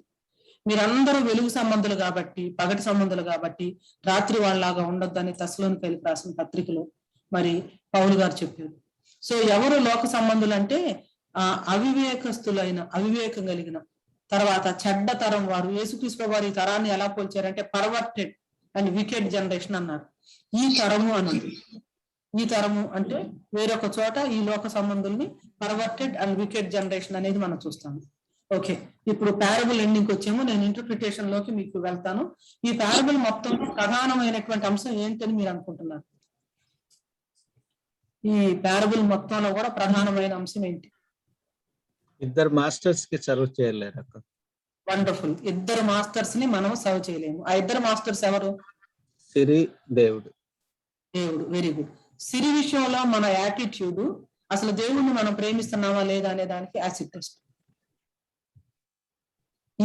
ఈ లోకంలో ఉన్నటువంటి మన ఎసెట్స్ కావచ్చు, ఆస్తి కావచ్చు, మనకున్నవి కావచ్చు, వాటి విషయంలో మనం ఎలాంటి యాటిట్యూడ్ కలిగి ఉంటామో అది దేవుని వల్ల మనకున్నటువంటి దాన్ని చూపిస్తుంది. కొంచెంలో మనం ఎలా నమ్మకంగా ఉంటే పెద్దవాటిలో కూడా నమ్మకంగా ఉంటాం, ఎక్కువలో కూడా నమ్మకంగా ఉంటాం. సో ఇప్పుడు పారబుల్ యొక్క వివరణ, దాని అన్వయం చూద్దాం. మనం వివరణ చూసిన తర్వాత అన్వయం చూసుకొని మనం ముగిద్దాము. వివరణకు నేను ఒక చిన్న టేబుల్ తయారు చేశాను. ఎట్లా తయారు చేశానంటే మీలో కొంతమంది ప్రీచర్స్ కూడా ఉన్నారు. మీరు ప్రీచింగ్ కనుక దీని నుంచి తీసుకోవాలంటే ఎలా తీసుకోవచ్చో కూడా ఒక చిన్న ఎగ్జాంపుల్ నేను ఇక్కడ మీకు ఇవ్వబోతా ఉన్నాను. నిజానికి ఈ పారబుల్లో సీక్రెట్ ఏమి లేదు, హిడెన్ థింగ్ ఏమీ లేదు, ఏదో లోతుగా పోయి గూఢార్థాలు తీసుకొచ్చేది కూడా ఏమి లేదు. అంతా చాలా క్లియర్ గా ఉంది.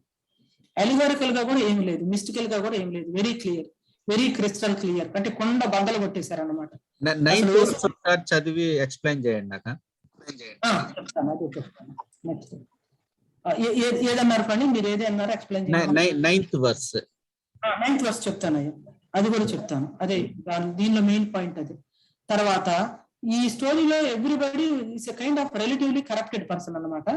జీసస్ యాక్చువల్ గా చేస్తున్నది ఏంటంటే this is a corrupted world, people are corrupted, you are in a sense in a kind of evil system. But still ఈ రకమైనటువంటి దానిలో దేవుడు మీకు ఇచ్చినటువంటి సంపద విషయంలో మీరు ఎలా కలిగి ఉండాలి, ఎలాంటి యాటిట్యూడ్ తో మీరు జీవించాలి అనేది చెప్తున్నారు. సరే, ఇప్పుడు ఒకసారి ఈ ప్యాసేజ్ ని మనం వివరణ చూద్దాం. మొట్టమొదటి వచనం కనుక చూస్తే ధనవంతుడు అతని గృహ నిర్వాహకుడు కనిపిస్తాడు. ధనవంతుడు గృహ నిర్వాహకునికి తన యొక్క పరిస్థితి అంతా కూడా అప్పగించడం. అతనేమో ఆ గృహ నిర్వాహకత్వ బాధ్యతని సీరియస్ పాడు చేస్తున్నాడని ఇన్ఫార్మర్స్ ద్వారా అతనికి తెలియటం. తర్వాత ఏమిటి సమస్య, ఇప్పుడు ఒక సమస్య వచ్చింది. ఏమిటి సమస్య అంటే యజమానికి ఇతని విషయం తెలిసిపోయింది. యజమానుడు అతను పిలిపించాడు. ఏంటి నేను నీ గురించి ఈ మాట వింటున్నానంటే అతనికి మాటలు లేదు, ఎందుకంటే అది కరెక్టే, ఇక తను డిఫెండ్ చేసుకోవటానికి కూడా ఏం లేదు. యజమాని చక్కగా ప్రూఫ్స్ అన్ని పెట్టుకొని పక్కాగా మరి ఇతను కన్ఫ్రంట్ చేస్తా ఉన్నాడు అనమాట. ఏదో అతని మీద నేపబడినటువంటి నేరము కాదు, అభియోగం కూడా కాదు, అట్లన్నమాట. కాబట్టి గృహ నిర్వాహకత్వపు లెక్క అప్పగించమంటే ఇక మీదట నీవు నా గృహ నిర్వాహకుడిపై ఉండవల్ల కాదు, you are fired, you are no more my steward. ఇక ఇంటర్నల్ గా కానీ ఎక్స్టర్నల్ గా కానీ నా ఎఫైర్స్ కి నువ్వేమి చూడవలసిన అవసరము లేదు.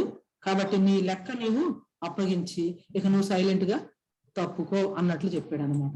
ఈ సమస్య వచ్చినప్పుడు ఆయన సమస్యని అనలైజ్ చేస్తున్నాడు. ఓకే, ఇప్పుడు నాకు సమస్య వచ్చింది, నా యజమాని నన్ను గృహ నిర్వాహకత్వ పనిలో నుంచి తీసేస్తున్నాడు, ఏం చేయాలి ఇప్పుడు నేను?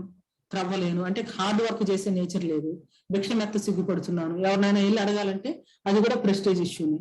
అంటే ఇతను మనీని అంటే ఆస్తిని పాడు చేసాడు కానీ సంపాదించలేదంటే అది అక్రమంగా కోట్లు కూడబెట్టలా. ఏం చేస్తున్నాడంటే మేబీ ఆ ప్రాడిగల్ సన్ చేసినట్టు చేస్తున్నాడేమో. ఆయనేమో ప్రాడిగల్ సన్ అయితే ఈయనేమో ప్రాడిగల్ స్టీవర్డ్ అన్నమాట. అది అట్లా అనుకోవచ్చు. అప్పుడు ఒక పెద్ద ఐడియా వచ్చింది, ఆలోచన వచ్చింది. ఎన్ ఐడియా క్యాన్ చేంజ్ అన్నట్లు. ఏంటి ఆలోచన అంటే ఏం చేయాలో నాకు తెలుసు అనుకున్నాడు. ఈ మాట చూడండి, నన్ను ఈ గృహ నిర్వాహకత్వ పని నుంచి తొలగించినప్పుడు వారు అంటే ఎవరు? రుణస్తులు నన్ను తమ ఇండ్లలోనికి చేర్చుకున్నట్లు ఏమి చేయవలనో నాకు తెలియదు. అతను ఒక ఫ్యూచర్ కోసం సీక్ చేస్తున్నాడు, ఒక సెక్యూరిటీ కోసం చూస్తున్నాడు. యజమాని ఫైర్ చేసిన తర్వాత డీసెంట్ గా డిగ్నిఫైడ్ గా నేను బ్రతకాలంటే నాకు ఒక ప్లాన్ ఉండాలి అనుకున్నాడు. ఈ ప్లాన్ ఏ పోతుంది కాబట్టి ప్లాన్ బి చూసుకుంటున్నాడు. అంటే he is concerned about his future, he is concerned about his future dwelling, he is concerned about his security, he is concerned about a decent and dignified life. అందుకని ఆలోచన చేసుకొని అప్పుడు దానికి పరిష్కారం కూడా ఆయనే చూసుకుంటున్నాడు. ఏంటి ఆ పరిష్కారం అంటే రుణస్తులను మొత్తాన్ని పిలిపించాడు. ఒక్కొక్కరిని పిలిపించి 50% డిస్కౌంట్, 20% డిస్కౌంట్ ఇవన్నీ కూడా రాస్తున్నాడు. అవి కూడా హ్యూజ్ డిస్కౌంట్స్ అన్నమాట. హరీలో చేస్తున్నాడు, ఇంకా టైం లేదు, చాలా హరీలో చేస్తున్నాడు, చాలా షూట్ గా చేస్తున్నాడు, చాలా తెలివిగా చేస్తా ఉన్నాడు, చాలా ఫ్యూచర్ ఓరియంటెడ్ గా చేస్తున్నాడు. ఆ పరిష్కారం తనే చూసుకున్నాడు. నీ చీటీ తీసుకొని ఇది రాయి అది రాయి అని చెప్పాడు. అయితే ఇతను ఇట్లా చేస్తున్నాడు అన్నటువంటి విషయం కూడా తర్వాత యజమానికి తెలిసింది కాబట్టి అది కూడా తెలుసుకొని ఏమంటున్నాడంటే ఆ యజమాని అన్యాయస్తుడైనటువంటి ఆ గృహ నిర్వాహకుడు యుక్తిగా నడుచుకొను అని వాని యజమానుడు వానిని మెచ్చుకున్నాడు. ఇక్కడ పాయింట్ టెక్స్ట్ ఈ టెక్స్ట్ ని అనలైజ్ చేయాలి అంటే 2 సమస్యలు ఉన్నాయి. తన ఆస్తి మొత్తాన్ని ఈ విధంగా తన ప్రాఫిట్ అంతా తగ్గించేసినందుకు ఏ యజమాని మెచ్చుకోడు కదా. అతను మెచ్చుకున్నది ఏమిటి అంటే అతని యొక్క యుక్తిని, కానీ చేసినటువంటి అన్యాయాన్ని కాదు. ఇంకొకటి, ఒకవేళ అతని యజమాని అయి ఉంటే మెచ్చుకోడు, నువ్వు ఇంత అతి తెలివి ప్రదర్శిస్తావా అని చెప్పేసి వాళ్ళను కూడా టాస్క్ లోకి తీసుకొని ఎవరిని రుణస్తులను కూడా అతను చెప్తే మాత్రం మీకు బుద్ధి లేదా, మీరు ఇట్లా రాసుకుంటారా అని చెయ్యాలి. ఇక్కడ అలాంటి సీనియం కనిపించట్లేదు. కాబట్టి మెచ్చుకున్నది అతని యజమాన లేకపోతే యేసుక్రీస్తు ప్రభువారా అనేది మనం చూడాలి. అంటే ఇక్కడ నేను ఒక మాట ఉపయోగించాను గ్రీక్ లో.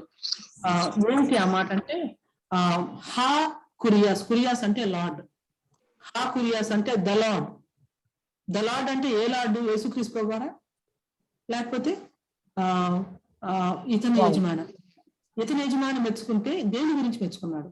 భలే భలే చేసుకున్నావు, నీ యొక్క ఫ్యూచర్ ని చాలా సెక్యూర్ గా చేసుకున్నావు, ఐఎమ్ హ్యాపీ అని అన్నాడా?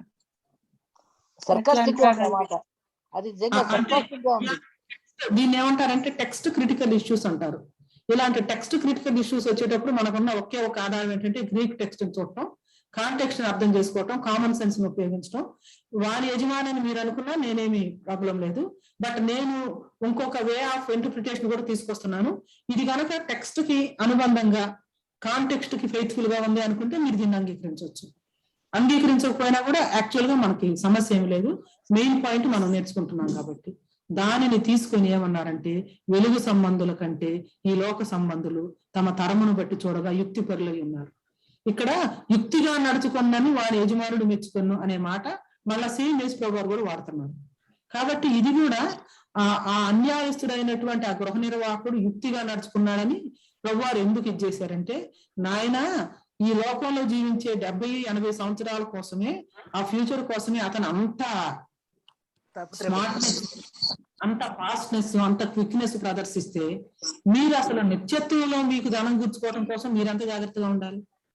నేను మీకు ఇచ్చినటువంటి ధనాన్ని మీరు ఎంత బాగా నిత్యత్వంలో స్నేహితులు, మిమ్మల్ని పరలోకంలోనికి వెల్కమ్ చేసే ఫ్రెండ్స్ ఉండటం కోసం మీరు వాడుకోవాలి అనేది ప్రశ్న నేను అనుకుంటున్నాను. ఎందుకంటే లెసర్ ప్రిన్సిపల్ నుంచి higher principle, definitely this is a problematic parable. Definitely the context first century middle eastern context మనం చూడాలి, అగ్రేరియన్ సొసైటీ కాంటెక్స్ట్ చూడాలి, యజమానుడు తర్వాత గృహ నిర్వాహకునికి ఉండే రిలేషన్షిప్ ని చూడాలి, తర్వాత ఆ మాటల యొక్క అర్థము మళ్ళీ దాని కాంటెక్స్ట్ లో నుంచి రావాలి. ఇవన్నీ మనం చూసినప్పుడు యజమానుడు ఎవరు అనేది మనం చివరిగా డిసైడ్ చేస్తాము. సరే, వెలుగు సంబంధులు లోక సంబంధులు అన్నారు. ఇప్పుడు మాట్లాడేది అంటే ఈ పారబుల్ కి ఒక టైటిల్ వచ్చి పారబుల్ ఆఫ్ అన్జస్ట్ స్టీవర్డ్ అని, ఇంకొక పేరు కూడా ఏముందంటే పెన్ అండ్ స్టీవర్డ్ అని ఉందక్క. 2 టైటిల్స్ ఉన్నాయి. అంటే ఇంకొక ఇంటర్ప్రిటేషన్ లో అన్జస్ట్ ని పెనెంట్ అని కూడా అన్నారు.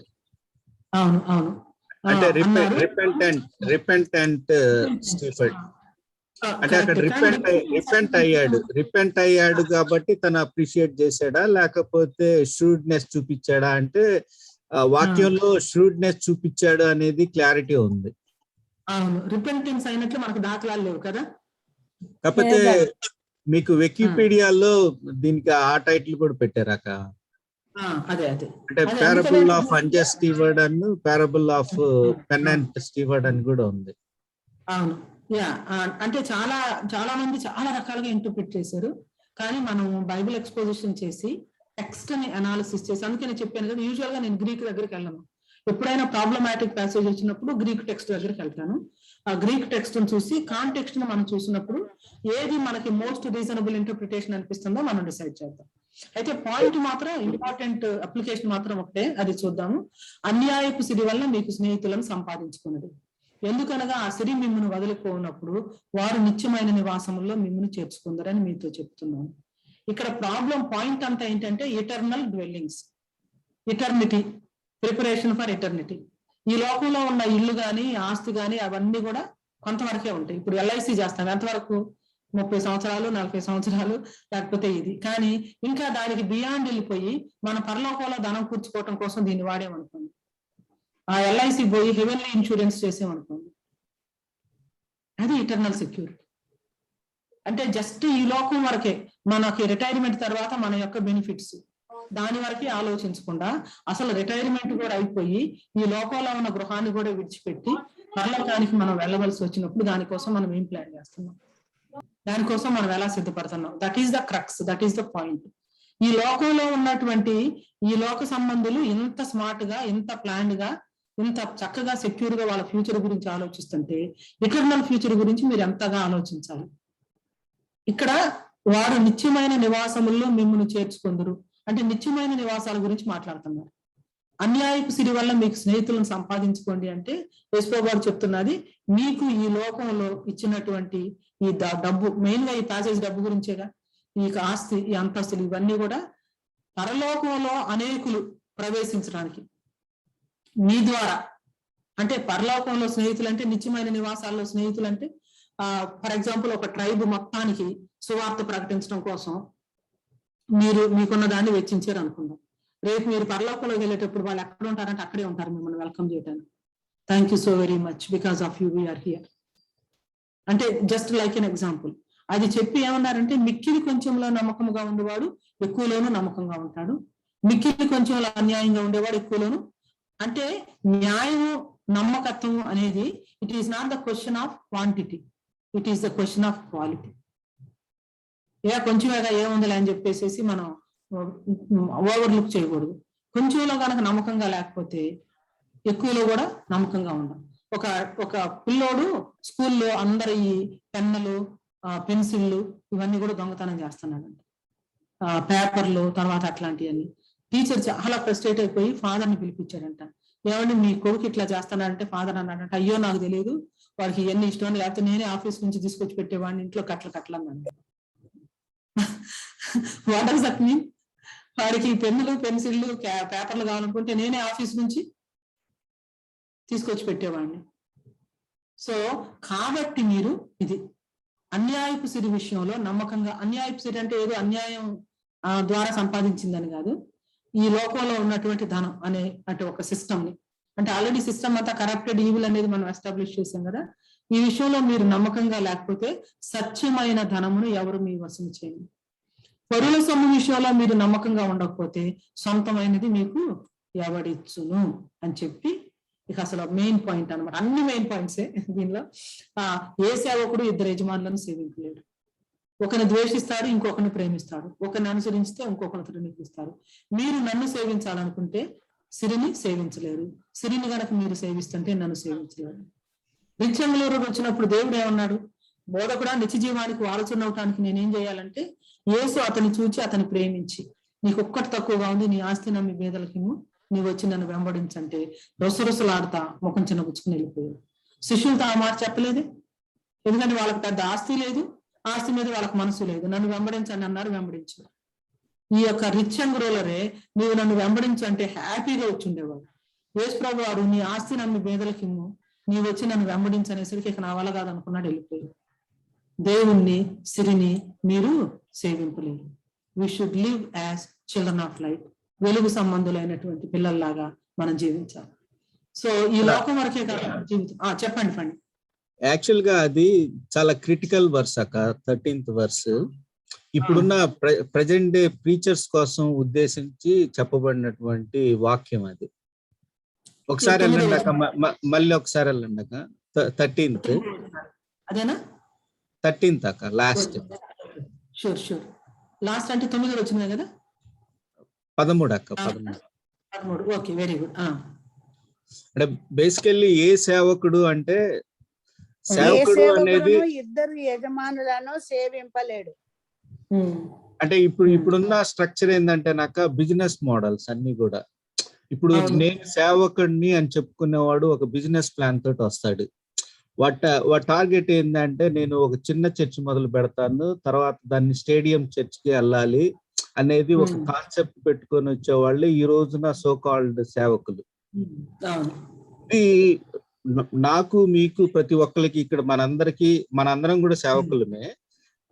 మనందరికంటే కూడా ఈ రోజున ప్రొక్లైమ్ చేసుకుంటారు చూసారా, సెల్ఫ్ ప్రొక్లైమ్డ్ పీపుల్. నేను సేవకుడిని, దేవుడు నన్ను పిలిచాడు, సేవలోకి పిలిచాడు అని ఎవరైతే ప్రొక్లైమ్ చేసుకుంటున్నారో వాళ్ళని ఉద్దేశించి వాళ్ళకి చాలా క్రిటికల్ అక్క ఇది. ఎందుకు అనంటే ప్రతి వాడు కూడా ఒక బిజినెస్ ప్లాన్ తోటి వచ్చేసి వాళ్ళకంతా కావాల్సింది ఏంది అని అంటే జనాల దగ్గర డబ్బులు ఎలాగ ఎత్తుకోవాలి, ఎలా మాయ మాటలు చెప్పాలి, ఎట్లా మాయ మాటలు చెప్పేసి ఆ కాన్సెప్ట్ తోటి వచ్చారు. వాళ్ళు బిల్డింగ్స్ బాగానే ఫ్లరిష్ అవుతున్నారు, మేము సువార్త సేవకులు అని చెప్పుకుంటా ఉన్నారు. అది తప్పక.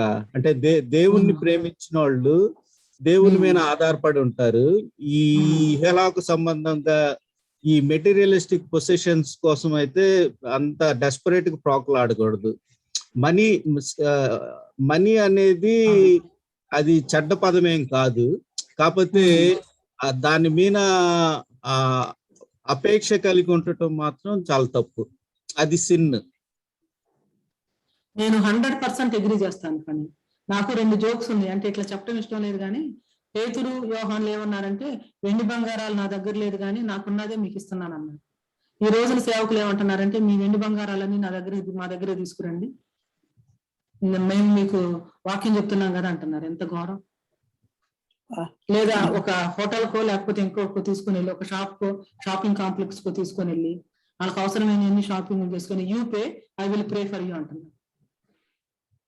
ఎట్లా చెప్పగలుగుతారండి అట్లా? అట్లా చేస్తున్నారు కదండి. ఎంత పాపం. దేవుని సేవకులకి ఇవ్వండి, దేవుడు మిమ్మల్ని ఆశీర్వదిస్తారు. మీరు మా అకౌంట్ కి ఇస్తే మీ అకౌంట్ లోకి డబ్బులు వస్తాయి. అంటే ఇదంతా కూడా ఒక అక్కడ లోకంలో ఉన్న ఈవిల్ సిస్టమ్ చూసాము, ఇప్పుడు చర్చిలో ఉన్న ఈవిల్ సిస్టాన్ని చూస్తాము. అక్క ఒకసారి 9th verse లోకి కూడా వెళ్ళండి అక్క, మళ్ళీ ఒకసారి. అది ఒకసారి చెప్పండి అక్క, వర్డ్ టు వర్డ్. డెఫినెట్ గా. అన్యాయపు సిరి వలన మీకు స్నేహితులను సంపాదించుకునుడి, యేసు ప్రభువు గారు చెప్పిన మాట. అక్కడ అతని యజమాని వారిని మెచ్చుకున్నంటే, ఆ అన్యాయస్తుడైనటువంటి ఆ గృహ నిర్వాహకుడు యుక్తిగా నడుచుకున్నాను నేను ఇస్తాను. ఇంటర్ప్రిటేషన్ ఏంటంటే, యజమానుడు అంటే యేసు క్రీస్తు ప్రభువు వారు. మెచ్చుకొనును అనే మాట కూడా ఏమిటంటే, యాక్చువల్ గా ఈ యుక్తి అనే ఇది కూడా మనం చేస్తున్నాం. అతను తన ఫ్యూచర్ విషయంలో చాలా కరెక్ట్ గా కన్సర్న్ కలిగి ప్లాన్ చేసాడు, చాలా షూట్ గా అని చెప్తున్నారు అనమాట. అదే మాటని కంటిన్యూ చేస్తూ ఇక్కడ ఉన్నటువంటిది, అన్యాయపు సిరి అంటే మీరు డబ్బు అన్యాయంగా సంపాదించి దేవునికి ఇవ్వమండని కాదు.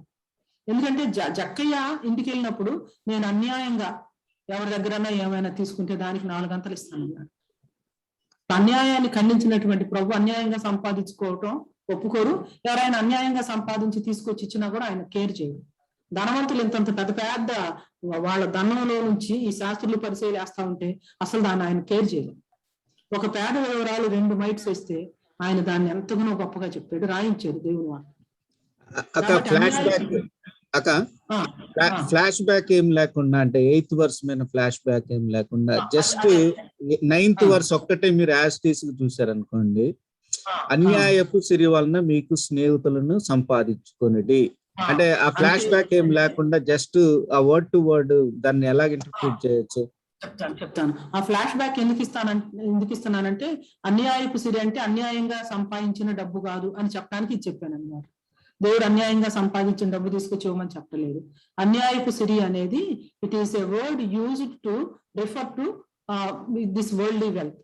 ఈ ప్రపంచంలో ఉన్నటువంటి ధనం, దేవుడు మనకి ఇచ్చినటువంటి ధనం, దానిని రిఫర్ చేయడానికి వాడబడిన మాట. అంటే నేను చూసేది ఏంటంటే సెకండ్ పార్ట్ అక్క, మీకు స్నేహితులను సంపాదించుకునుడి అంటే అక్కడ అంటే ఏం చెప్తున్నట్టు అక్కడ? వెరీ గుడ్, రైట్, కరెక్ట్ గా ఎక్స్ప్లెయిన్ చేస్తాను. ఏమిటి అంటే, ఒకటి number 1, you don't be like him అని చెప్పారు, we should be like him అనేది కూడా చూడాలి. ఏంటి అంటే, ఇప్పుడు మనకు ఉన్నటువంటి ధనాన్ని పరలోకంలో మనం ధనం కూర్చుకోవటం అంటే ఏంటి? పరలోకంలో మీరు బ్యాంక్ బ్యాలెన్స్ పెంచుకోండి అంటే ఏంటి? ఇక్కడ ఉంటే చిమ్మిట ఇవన్నీ కొట్టేస్తాయి, కానీ పరలోకంలో ఉంటే అవేమంటే, ఈ లోకంలో దేవుడు ఇచ్చినటువంటి ధనాన్ని మిషన్స్ కోసం, మారు మనసు కోసం, డిసైపుల్షిప్ కోసం, ట్రైనింగ్ కోసం, దేవుని యొక్క కింగ్డమ్ కోసం ఇన్వెస్ట్ చేయాలి. అంటే దేవుని రాజ్య విస్తరణ వ్యాప్తి కోసం ఇది చేయాలి. ఉదాహరణకు మరి మాసిదోనియా సంఘం ఉంది. పౌలు యొక్క అవసరతల్లో వాళ్ళు చాలా ఇదయ్యారు. ఆ తర్వాత మాసిదోనియా కాకుండా అంతియోక సంఘం ఉంది, సిరియన్ అంతియోక. ఆ చిన్న సంఘము పౌలు యొక్క 3 వరల్డ్ మిషనరీ జర్నీస్, ప్రపంచ సేవా యాత్రలను స్పాన్సర్ చేసింది. ఫస్ట్ సెంచరీ చర్చ్ లో కనుక మనం చూస్తే, చర్చెస్ వాళ్ళు సర్వలోకంలో సువార్త ప్రకటించబడాలని ఎంతో చేసేది. అది అంటే ఇప్పుడు మీరు స్నేహితులను సంపాదించుకోండి అంటే, మీరు మీకున్నటువంటి ఇన్వెస్ట్మెంట్స్ ని దేవుని రాజ్యంలోనికి అనేకులు వెళ్లే విధంగా, దేవుని రాజ్యంలోనికి అనేకులు ప్రవేశించే విధంగా ఇన్వెస్ట్ చేసినప్పుడు, పరలోకంలో మీకుండే ధనం గాని, పరలోకంలో మీకుండే నిత్య నివాసమైనటువంటి వారిలోనికి వెల్కమ్ గాని చాలా గ్రాండ్ గా ఉంటది అని అర్థం. కాదక్క, అంటే వర్డింగ్ ఎలాగుందంటే, కొంతమంది ఏం చెప్తున్నారంటే నాక, ఈ వాక్యం చెప్పటంలో గాని బోధ చేయటంలో కానీ ఏమంటున్నారంటే ఏదైతే ఏముందలే కక్ష చేతను మిష చేతను ఏదైనా కూడా సర్వలోకానికి సువార్త వెళ్ళాల్సిందే కదా, తప్పేముంది, వాళ్ళు లార్జర్ ఆడియన్స్ ని రీచ్ అవుట్ అవుతా ఉన్నారు, మెగా చర్చెస్ పెట్టుకొని స్టేడియంస్ పెట్టుకొని వాక్యం తెలియని వాళ్ళు ఏదో విధంగా దేవుని నామాన్ని అయితే ముందుకు తీసుకెళ్తున్నారు కదా, అందువలన టూ మచ్ ఈ బ్లేమ్ గేమ్ లో నుంచి బయటకు వచ్చే అన్నట్టుగా కొంతమంది చెప్తారక్క. అంటే అదే టైప్ లో ఇక్కడ అన్యాయపు సిరి కూడా అట్లాంటిదా, లేకపోతే అన్యాయపు సిరితోటి మీరు స్నేహితులు సంపాదించుకొనిడి అని అంటే confusing statement. It's a valid point.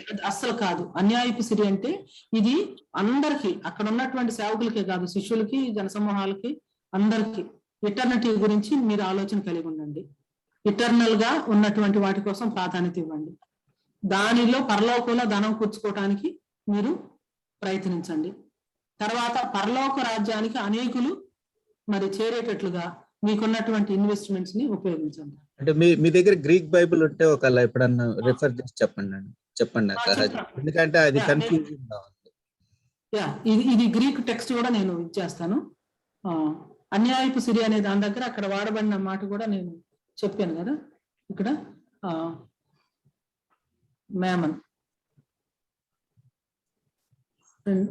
Questions లో అన్యాయపు సిరి దగ్గర నేను మేమోనా టెస్ అడికియాస్, అడికో మేమోనా అని ఉంది. అన్యాయపు సిరి అంటే మేమోనా అంటే సిరి, అంటే సిరి దేవుని కంటే మనం చాలా ఎక్కువగా అంటే పోటీ పడగలిగింది ఇది అని.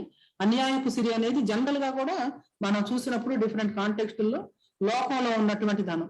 ఇప్పుడు లోకం నైను దానిలో ఉన్నటువంటి దాన్ని ప్రేమింపకుడే అని శరీరాశ, నేత్రాశ, జీవపుడంబము ఇదంతా మనం చూస్తాం కదా. సో దానికి రిలేటెడ్ గా ఉన్నదని మనకు అర్థమవుతుంది. సో ఏదో ఒక విధంగా చేస్తున్నారు కదా అనేది అది కాదు. లేదా సేవకులు అన్యాయంగా సంపాదించుకుంటే అది అన్యాయపు సిరి కూడా అసలు కానే కాదు. సేవకులు అయ్యింది అన్యాయంగా ఎలా సంపాదిస్తాం? కొద్దిలో నమ్మకంగా లేకపోతే ఇంకా దేవుడు సత్యమైంది మనకు ఎట్లా అప్పగిస్తాడు? మనము ప్రకటించేది మనం జీవించి చూపించకపోతే అర్థం ఏంటి? సో అది కాదు. ఇప్పుడు ఒక విధంగా న్యాయంగా సంపాదించండి, స్నేహితులు సంపాదించుకోండి అంటే అది అర్థవంతంగా ఉంటుంది కదా అనిపిస్తుంది. అంటే ప్రభు అన్యాయపు సిరి అనే మాట వాడారనా? అది కన్ఫ్యూజింగ్ గానే ఉంది, ఫనీ చెప్పినట్టు కన్ఫ్యూజింగ్ గానే ఉంది. కానీ మనము కల్చరల్ కాంటెక్స్ట్ మనం చూసినప్పుడు కొన్ని కల్చర్స్ లో కొన్ని మాటలు చాలా మామూలుగా ఉంటాయి అన్నమాట. అవును, అలా తీసేసుకుని ఆ టైంలో ఆ మాట అర్థం ఏంటి అంటే సిస్టమ్ అంతా చాలా ఈవిల్ గా ఉంది కాబట్టి ఒక జనరల్ పదం లాగా అన్యాయపు సిరి అనేది లోక సంబంధమైన ధనం అని. ఇప్పుడు సేవకులు సంపాదనే కాదు, ఇక్కడ ఎవరు ఉద్యోగం చేసుకుంటున్నా లంచాలు తీసుకొని సంపాదించేది కూడా అన్యాయపు సిరే కదా. అవన్నీ కూడా వాటి వల్ల కాదు, నీతిగా బతకండి అని చెప్పినట్టుంది ఇది, అంతే. ఇంకొకటి ఏంటంటే ఒక ప్రిన్సిపల్ మనం అర్థం చేసుకోవాలంటే అన్యాయపు సిరి సంపాదించుకోండి అంటే ప్రభు ఎక్కడైనా అన్యాయాన్ని ఖండించారా, లేకపోతే అన్యాయాన్ని ఆయన ఫీడ్ చేశారా?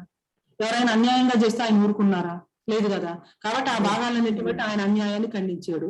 జక్కయ్య లాంటి వాళ్ళు అన్యాయంగా తీసుకున్నా కూడా ఆయన ఇంటికి వెళ్ళిన వెంటనే వాళ్ళు ఓపెన్ గా అందరూ ఎదుట పబ్లిక్ గా కన్ఫెస్ చేశాడు. కాబట్టి దేవుడు దాన్ని టాలరేట్ చేయలేదు. అట్లాంటప్పుడు అన్యాయంగా మీరు డబ్బు సంపాదించి దాన్ని మీరు చేయండి సేవకులకు చెప్తారా? లేకపోతే మీ వాక్యం వినే వాళ్ళ దగ్గర మీరు కావాల్సినంత సంపాదించుకోండి అని చెప్తారా? అస్సలు చెప్పారు. యాక్చువల్ గా ఆ మాట కొంచెం కన్ఫ్యూజన్ గా అవకాశం ఉందమ్మా. ఇప్పుడు కాదాక ఇప్పుడు తిరుపతి హుండీలో చాలా మంది నిలువు దోపిడీ ఇస్తారక్క, డబ్బులు విపరీతంగా ఇస్తారు. అంటే అక్కడ కాన్సెప్ట్ ఏంది అని అంటే వాళ్ళకి భవిష్యత్తులో మేలు జరుగుతుంది అన్నట్టు ఆ ఉద్దేశంతో ఇస్తారు వాళ్ళు. ఇప్పుడు అదే మోడల్ ని క్రిస్టియన్ ప్రీచర్స్ కూడా చాలా మంది సో అండ్ రీప్ అని చెప్పేసి అది బాగా ఎక్కువ చేస్తా ఉన్నారు ఓవర్ గా. ఈ సో అండ్ రీప్ లో మీకు ఆ డబ్బు మీరు అన్యాయంగా సంపాదించారా, కష్టపడి సంపాదించారా, అట్లాంటి కండిషన్స్ ఏముండవు దానికి. నువ్వు ఇప్పుడు నాకు నా మినిస్ట్రీకి నువ్వు ₹1,00,00,000 ఇయ్యి నువ్వు 100 కోట్లు దోస్తావు, నువ్వు ₹1,00,000 ఇయ్యి నీకు 100 లక్షలు వస్తాయి. అంటే సో అండ్ రీప్ ఏంటంటే నువ్వు ఎంత ఇస్తే నీకు అంత ప్రపోర్షనల్ గా నీకు వస్తుంది. అంటే అది నువ్వు కష్టపడి సంపాదించిన ధనమా లేకపోతే ఎట్లాంటిది అంటే నువ్వు నా మినిస్ట్రీకి నీ ల్యాండ్ ఇవ్వు, నీకు నీ బిజినెస్ లన్నీ ఫ్లరిష్ అవుతాయి, నీకు ఇన్ని ఎకరాలు వస్తాయి. ఓపెన్ గానే చెప్తున్నారు అక్క చాలా మంది టీచర్స్. ఇప్పుడు నా మినిస్ట్రీకి సపోర్ట్ చేస్తే నీకు, నేను కొంతమందిని అంటే నాకు చాలా మంది ప్రీచర్స్ క్లోజ్ కాబట్టి, ఒక ప్రీచర్ అయితే డైరెక్ట్ చెప్తున్నాడు, నేను పలానా ప్రీచర్ కి ఇస్తాను, ఆల్రెడీ నేను ఇంతమంది ప్రీచర్స్ కి ఇచ్చాను, ఈ ప్రీచర్ కి నేను ఇచ్చాను అని అంటే నా మినిస్ట్రీ డెవలప్ అవుతుంది. అంటే ఇది అన్యాయం, అంటే దానికి రిలేటెడా ఈ 9th verse? ఆ విధంగా అన్యాయంగా అనేది అస్సలు కాదు, 100% కాదు. అందుకంటే మనకి గ్రీక్ బైబుల్లో ఎలాగుందో యాజ్ టీజ్ గా తీసుకోవడం బెటర్ అక్క. అది యాజ్ టీజ్ గా నేను టెక్స్ట్ అనాలిసిస్ నెక్స్ట్ వీక్ చేస్తాను. సరేనా? నెక్స్ట్ వీక్ చేస్తాను. అయితే చివరిగా వెలుగు సంబంధంగా మనం ఈ లోకంలో ఎలా జీవించాలి? దేవుడు మరి మనం ఆయన గృహ నిర్వాహకులు, ఆయన ఇల్లు మనం, ఆయన గృహ నిర్వాహకులుగా మనం గృహ నిర్వాహకత్వ పనిలో ఉన్నాం. దేవుడు మనకి ఇచ్చిన టైం కావచ్చు, టాలెంట్స్ కావచ్చు, దేవుడు మనకి ఇచ్చినటువంటి ఇన్ఫ్లుయెన్స్ కావచ్చు, రిలేషన్షిప్స్ కావచ్చు, వాటన్నిటిని మనం ఎలా వాడుతున్నాం, వీటన్నిటి గురించినటువంటి కొంచెంలో కూడా నమ్మకంగా ఉండాలి. కొంచెంలో కూడా నమ్మకంగా ఉండాలి. ఎస్ బ్రదర్, నాకు ఒక పారబుల్ ఉంది. చెప్పండి. మీరు పారబుల్ కి ఇంకొక పారబుల్ ఆన్సర్. వండర్ఫుల్, చెప్పండి.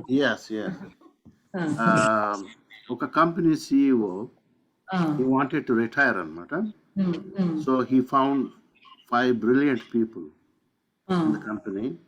He did not tell them that he was going to retire. వాళ్ళకి చెప్పాడంట, నేను ఫారిన్ టూర్కి వెళ్తున్నాను, వరల్డ్ టూర్కి, నేను మీకు పూల మొక్కలు ఇస్తాను 5, ఈ గ్రో దెమ్ అన్నాడంట. ఎవరైతే బాగా పెంచుతారో నమ్మకంగా వాళ్ళకి నేను మంచి పొజిషన్ ఇస్తాను తర్వాత అని చెప్పి వెళ్ళిపోయాడంట. ఆయన వచ్చిన తర్వాత అందరూ తీసుకొచ్చి పూల మొక్కల్ని అక్కడ టేబుల్ మీద పెట్టారు. అప్పుడు ఆయన కంపెనీలో అందరిని పిలిచి, చాలా మంది ఉన్నారంట, వాళ్ళంతా వచ్చారు. వాళ్ళందరి ముందు ఆ పూల మొక్కలు చూస్తే ఒక అతని మట్టికి పూల మొక్క అసలు పెరగల, అట్లానే ఉంది. సరే, వాళ్ళందరిని చూసి, ఏం చేశారు మీరు, ఈ పూల మొక్కల్ని ఎట్లా పెంచారంటే చాలా చెప్పారంట. మేము ఆ ఎరువు వేసాం రోజు మార్నింగ్ ఈవినింగ్ అని చెప్పి ఇది చేస్తే, ఆయన ఎవరు పూల మొక్క అయితే పెరగలేదు ఆయన ఆ అబ్బాయిని పిలిచి, యూ గాట్ ద జాబ్ అన్నాడంట. ఏంటి అందరు బెత్తరపోయారు, ఇదేంటిది అంటే, పిచ్చోళ్ళారా, నేను అందరూ మీకు ప్లాస్టిక్ ఇచ్చింది, ప్లాస్టిక్ ఇస్తే 5గురిలో 4 ఆ ప్లాస్టిక్ తీసేసి మామూలుగా ఎక్కడో కొని తీసుకొచ్చి అవి వేసి పెంచారనమాట. అంటే their honesty is like that, how they showed to the people. And the other guy, he tried, it was not growing, and he just left it like that. So he was honest, and that guy got the CEO position. The same way God works with the people, how he looks at, how much honest we are, how much responsible, and how much, I don't know, Billy Graham garu cheptaru 40%. New Testament lo Jesus spoke lot of things against being rich. Ante when you are rich, you fall into temptation and forget about everything. Love of money is the root cause of all evil, not the money. Exactly, not money, love of money, right? So ఇప్పుడు జరుగుతుంది అది, love of money, not the love. Love is that's the problem. So మీరు ఇదని చెప్తా ఉంటే నాకు ఆ parable. Excellent అండి, ఎక్సలెంట్ ఎగ్జాంపుల్. దేవునితో పోటీ పడగలిగింది డబ్బు. చాలా మంది సేవకులు కానీ, సంఘాలు కానీ, కోర్టులు, తగాదాలు, కేసులు ఎందుకు వస్తున్నాయి? డబ్బు గురించే కదా, బ్యాంక్ అకౌంట్స్ గురించే కదా, లీడర్షిప్ లో ఇవన్నీ కూడా. సో మరి చివరి దినాల్లో ఇట్లాంటి ఇంకా ఎక్కువ అవుతాయి అని ఉందన్నమాట. తర్వాత అసలు కేవలం డబ్బు కోసమే సేవకు వచ్చే వాళ్ళు కూడా, ఇప్పుడు పౌలు గారు ఏమన్నారంటే, నా మట్టుకైతే బ్రతుకుటకు తీస్తే చావు అయితే లాభం అన్నారు. ఈ రోజున సేవకులు, నా మట్టుకైతే బ్రతుకుట నేనే, సేవ అయితే లాభం అని తయారయ్యారు. ఆయన చావు అయితే లాభం అంటే, వీళ్ళు సేవ అయితే లాభం అంటున్నారు. సో ఇవన్నీ కూడా మనం ఆలోచించాలి. ముఖ్యంగా లేడీస్ కి నేను నెక్స్ట్ వీక్ ఇంకా కొన్ని చెప్తాను. చాలా మంది ఇండియాలో గలిబిలిగా అయిపోయి వాళ్ళకిస్తే ఇది వస్తుంది, వీళ్ళకిస్తే అది వస్తుంది అని చెప్పేసి భర్తలకు తెలియకుండా, తల్లిదండ్రులు తెలియకుండా ఫినాన్షియల్ గా వాళ్ళకి వీళ్ళకి సపోర్ట్ చేసి తర్వాత నష్టపోయి వాళ్ళ ద్వారా చాలా ఘోరమైనటువంటిది అయ్యి ఇవన్నీ కూడా జరుగుతా ఉన్నాయి. ఇంకా ఎక్కువ అవుతాయి అనుకుంటున్నాను. కాబట్టి మనం డీప్లీ దేవుని వాక్యం మీద రూట్ అయి ఉండాలి. అసలు ఇప్పుడు మనం ఎట్లా విశ్లేషించాము, ఈ యజమాని పరిస్థితి ఏంటి, రుణస్తుల పరిస్థితి ఏంటి, గృహ నిర్వాహకస్తుల పరిస్థితి ఏంటి, అసలు ఏంటి వీళ్ళ క్యారెక్టర్, అట్లా మనం ప్రతిదాన్ని విచక్షణాపూర్వకంగా తెలుసుకోవాలి, ఆలోచించి తెలుసుకోవాలి, ప్రార్థన పూర్వకంగా తెలుసుకోవాలి. ఒకటి గుర్తుపెట్టుకోవాలి, మన డబ్బు మంద కాదు, అది దేవుడు ఇచ్చేది. ₹1 ఖర్చు పెట్టాలన్నా, ₹1 సేవ్ చేయాలన్నా, ₹1 ఇవ్వాలన్నా ఇవ్వడానికి కూడా దేవుని పర్మిషన్ కావాలి. దేవుని అడగకుండా ఇష్టం వచ్చినట్లు ఇవ్వకూడదు, దానివల్ల ఉపయోగం ఉండదు. నీ డబ్బు నీది కానప్పుడు నువ్వు ఎట్లా ఇష్టం వచ్చినట్టు ఖర్చు పెడతావు? Every spending decision is a spiritual decision. What ever you have, your time, your energy, your talent, everything belongs to the lord. దేవుని చిత్తం లేకుండా ఒక మాట మాట్లాడకూడదు, దేవుని చిత్తం లేకుండా ఒక పని చేయకూడదు, దేవుని యొక్క అనుమతి లేకుండా మనకి నిజమైన గృహ నిర్వాహకులం అయితే మనం చేయకూడదు. ఇది దేవుంది కాబట్టి చాలా జాగ్రత్తగా మనం ఉండాలి అన్నటువంటి యాటిట్యూడ్ మనం కలిగి ఉండాలి. పరుల సొమ్ము విషయంలో నమ్మకంగా లేకపోతే సత్యమైన ధనం ఎవడు మీకు ఇస్తాడని ప్రభు ఎందుకు ప్రశ్నించారు? చిన్న విషయాల్లో మీరు నమ్మకంగా లేకపోతే పెద్ద విషయాలు మీ దగ్గరికి నేను ఎలా తీసుకొస్తాను అని ప్రభు చెప్పారు. కాబట్టి అవి పాటించాలి. నాకు ఒక్కొక్కసారి అనిపిస్తుంది, పరలోకానికి మనం ఏం పంపించగలం, ఇక్కడ నుంచి ఏం పంపించలేము. మనం చేసే క్రియలు కింగ్డమ్ కోసం మనం చేసే బంగారం పంపిద్దామా? ఇక్కడ చాలా బంగారం ఉంది కాబట్టి అసలు పరలోకంలో వీధులే బంగారం, అక్కడ అవసరం లేదు. వస్త్రాల దేవుని మహిమే మనకు వస్త్రాలు ఎందుకు? ఫాలకు ముందు దేవుని మహిమ ఆదాము హవ్వల చుట్టూ ఎట్లా కవర్ అయి ఉందో, we will be in God's glory. తర్వాత వెహికల్స్ అవసరం లేదు, ఎందుకంటే వీఆర్ ఆల్ ఫ్లోటింగ్ కదా, మనం మహిమ శరీరాలతో ఉంటాం కాబట్టి ఏమి లిమిటేషన్స్ ఏమి ఇక్కడ మనం భూమి మీద కూర్చుకుంటున్నా ఏమి కూడా పరలోకానికి అవసరం. ఆ కూర్చుకుంటున్న వాటిని మనం దేవుని చిత్తానుసారంగా ప్రార్థనా పూర్వకంగా ప్రభువు సంకల్పించినట్లు, దేవుడు లోకంలో ఉన్న అన్నిటికీ కూడా మనం రెస్పాన్సిబుల్ కాదు, అందరికీ కూడా మనం రెస్పాన్సిబుల్ కాదు. దేవుడు ప్రత్యేకంగా కొంతమంది వ్యక్తుల్ని, కొన్ని విషయాల్ని మన దగ్గరకు తీసుకుని వచ్చి వాళ్ళ జీవితాల్లో మరి మన లోకల్ చర్చ్ ప్రధానం, తర్వాత వాటిలో ఇన్వాల్వ్ అవ్వాలనేది దేవుని యొక్క సంకల్పం. ఏది చేసినా దేవుని కింగ్డమ్ ని మనం అడ్వాన్స్ చేసే వాళ్ళంగా ఉండాలి. దేవుని రాజ్య వ్యాప్తికి విస్తరణకు ఇది ఉపయోగపడేటట్లు ఉండాలి. అలా చేసినప్పుడు అది వైజ్ ఇన్వెస్ట్మెంట్ అని అనుకుంటున్నాను. నేను ఒక చిన్న పర్సనల్ ఎగ్జాంపుల్స్ ఎప్పుడు చెప్పను, ఇది ఒక్కటి ఎందుకో చెప్పాలనిపించింది. ఆంధ్రప్రదేశ్ లో ఒక పట్టణానికి సువార్త అంటే ఒక పెద్ద మీటింగ్స్ పెడితే నేను స్పీకర్ గా పిలిస్తే వెళ్ళాను. 3 రోజులు. అంశం ఏంటంటే ధనవాదాయము. ఒక రోజేమో పరలోకంలో బ్యాంక్ బ్యాలెన్స్ గురించి, ఇంకొక రోజేమో దేవుణ్ణి సేవించలేరని 3 చక్కని వర్తమానాలు ఇచ్చారు. నేను వచ్చేటప్పుడు వాళ్ళు నాకు చేసింది ఏంటంటే, నేను స్టే చేసినందుకు నా అకామిడేషన్ నన్నే పే చేయమన్నారు. తర్వాత ఒట్టి చేతులతో పంపించారు. నాకు చాలా ఆశ్చర్యం అనిపించింది, ఇదేంటంటే అసలు ఎట్లా ఉండదు కదా, ఒకవేళ ఎంత ఇదైనా ఎప్పుడైనా కనీసం అకామిడేషన్ టేక్ కేర్ చేస్తారు, అది కూడా నాతో పే చేయించారు ఏంటప్ప అనుకున్నా. నేను దారిలో వచ్చేటప్పుడు చాలా అంటే ముఖం చిన్నపోయింది, చాలా అంటే అవమానపరిచారని అనిపించింది. చాలా బాధతో దేవునితో మాట్లాడితే ప్రభు అన్నాడు, ఇది నీ పరలోకంలో నీ అకౌంట్ కి క్రెడిట్ అయింది, నువ్వు బోధించినటువంటి సత్యాన్ని ప్రాక్టికల్ గా నువ్వు చూపించేవు, ఇంకేం బాధపడద్దు అన్నాడు. You know what, God is our డెటర్. నేను అనుకుంటా నాకు హైయెస్ట్ క్రెడిట్ అక్కడ దొరుకుంటది నా అకౌంట్ కి. And I'm very glad. So దేవుడు మనకి ఇచ్చినటువంటి సమయాన్ని, శక్తిని, వీటంతటిని కూడా ప్రభు కోసం వాడదాం. నేను అసలు సేపు మాట్లాడగలనని అనుకోలేదు. 10 to 15 minutes మాట్లాడుతుంటే కొంచెం ఆయాసం వస్తుంది, దగ్గు కూడా వస్తుంది.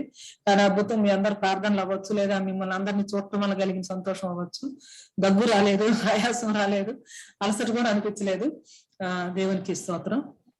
వీటన్నిటిని మనం దృష్టిలో పెట్టుకొని మరి దేవుడు మనకి ఇచ్చినటువంటి దానిలో నమ్మకమైనటువంటి గృహ నిర్వాహకులుగా ఉండటానికి, పరలోకంలో మనకి ఇటర్నల్ హోమ్స్ అని, నా తండ్రి ఇంత అనేక నివాసములు కలవు, లేని ఏళ్ళ నేను మీతో చెప్తాను, నేను మీకు సిద్ధపరుస్తున్నాను, నేను వచ్చి మిమ్మల్ని తీసుకెళ్తాను, ఇన్ని మాటలు చెప్పినటువంటి ప్రభువుని మనం నమ్మి విశ్వసించి మన జీవితాలు జీవించడానికి దేవుడు సహాయం చేయను గాక. సుధాకర్ గారు, మీరు ప్రార్థన చేసి క్లోజ్ చేస్తారండి? సుధాకర్ చిక్కాల గారు, సుధాకర్ గారు ఉన్నారా? ప్రార్థన చేయండి. అక్క, అన్న ప్రార్థన చేసే ముందు ఈ రోజు ఫస్ట్ టైం మన దగ్గర ప్రవీణ్ కాకర్లమూడి అని తను జెర్సీ సిటీలో ఉంటాడక. మొన్న సాటర్డే నేను యాక్చువల్ గా హానోక్ మినిస్ట్రీ అని వెన్నం శ్యాంబాబు అన్న మా తరులుబాడు శ్యామ్ అన్న క్లాస్మేట్ అన్నమాట. తనకి ప్రవీణ్ మేనల్లుడు అనమాట. సో తను ప్రవీణ్ ఆ జూమ్ మీటింగ్ లో వాక్యం షేర్ చేసుకోవటం విన్నాను నేను. అంటే తన ప్రీచింగ్ ఆ భావాలు అవి నాకు మంచిగా అనిపించింది. ప్రవీణ్, నువ్వు ఉంటే ఆ అక్క చెప్పిన ఈరోజు కాన్సెప్ట్ మీద నీ ఫీలింగ్స్ ఏమన్నా ఎక్స్ప్రెస్ చేస్తే బాగుంటుంది. తర్వాత సుధాకర్ అని ప్రేర్ చేస్తే చేస్తే బాగుంటుంది. షూర్ అన్న, థ్యాంక్స్ అన్న. యాక్చువల్ గా I'm very glad to be here అన్నమాట. అంటే ఇదొక ఏదో మెసేజ్, మీరు ఇలా ఉండండి అలా ఉండండి అని రూల్స్ చెప్పకుండా there is like discussion, like ఏంది దాని ఇంటెన్షన్ ఏంది, దాని బ్యాక్గ్రౌండ్ ఏంది అనేది కొంచెం వాక్యాన్ని, ఇప్పుడు వాక్యం అందరికి తెలుసు కానీ దాని ఉద్దేశం ఏంది, దేవుని ఉద్దేశం ఆ పెరబలలో దేవుడు మనకి ఏమి కన్వే చేయాలనుకుంటున్నాడు అనేది ఎవరికి అది తెలియట్లా. ఏ కాడికి ఒక 10 వర్డ్స్ ని అందరూ రిపీట్ చేస్తూ ఇవాళ ఏదైనా బర్త్డే ఉందా, బర్త్డే సంబంధించిన మెసేజ్, ఇవాళ ఏమన్నా థ్యాంక్స్ గివింగ్ ఉందో దానికి సంబంధించిన మెసేజ్. అంటే ఇది ఒక మెకానికల్ గా ఒక ఏదో స్కూల్లో ఒక చాప్టర్ ఉంది ఈ చాప్టర్ లాగా అనేది కాకుండా ఇక్కడ కొంచెం డీటెయిల్ గా ఓకే మన ఒక థాట్ ప్రాసెస్ ని మనల్ని ఒక నిద్రపోతూ ఏదో ఇంతవరకు మనం సైకలాజికల్ గా ఇట్లా ఫాలో అవుతున్న దాన్ని కొంచెం లేపి ఓకే ఇలా కదా ఉండాల్సింది, ఇలా కదా దీని ఉద్దేశం ఇదే కదా, మనం ఇలా చదవలేదు ఎన్నాళ్ళు అనే ఆలోచింప చేసే విధంగా ఉంది ఈ డిస్కషన్ అయితే. సో ఇది ప్రతి ఒక్కరికి బాగా హెల్ప్ అవుతుంది అని అయితే నేను అనుకుంటున్నాను. నేనైతే ఎంజాయ్ చేశాను ఆ డిస్కషన్ లో. I'm glad to be here. Thank you అమ్మా మాకు ఈ అవకాశం ఇచ్చినందుకు. Praise God Praveen. Thank you Praveen for your insights. ఇంకొకరు ఆల్ఫిన్ అని ఉన్నారు ఫని, వాళ్ళు కొత్త వాళ్ళ లేకపోతే మామూలుగా మనకు రెగ్యులర్? ఆల్ఫ్రెడ్ ఇందిరా, అది ఇందిరా ఆంటీకి అకౌంట్. ఆల్ఫిన్, ఓకే, రైట్ రైట్. ఇందిరా మైలా. Okay okay, wonderful. ఇంకెవరన్నా ఏదన్నా క్లుప్తంగా కాస్త మంచినీళ్ళు తాగండి సిస్టర్ మీరు. షూర్, మంచినీళ్ళు తాగుతాను. అక్క వచ్చే లోపల ఎవరన్నా ఏమన్నా షేర్ చేసుకున్నా పర్వాలేదు. జాలి, నువ్వేమన్నా చెప్తావా? లేదన్నా. Okay okay. రోజ్లిన్ ఆంటీ చెప్పండి ఏమన్నా.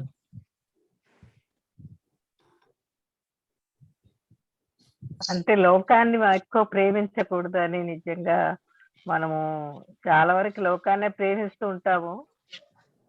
మరి ఈ సిరి అనేది మరి మనము మరి ఇటర్నల్ కింగ్డమ్ లో మనము సంపాదించుకోవాలి అనేది మరి చాలా చక్కని వాక్యం చెప్పారు.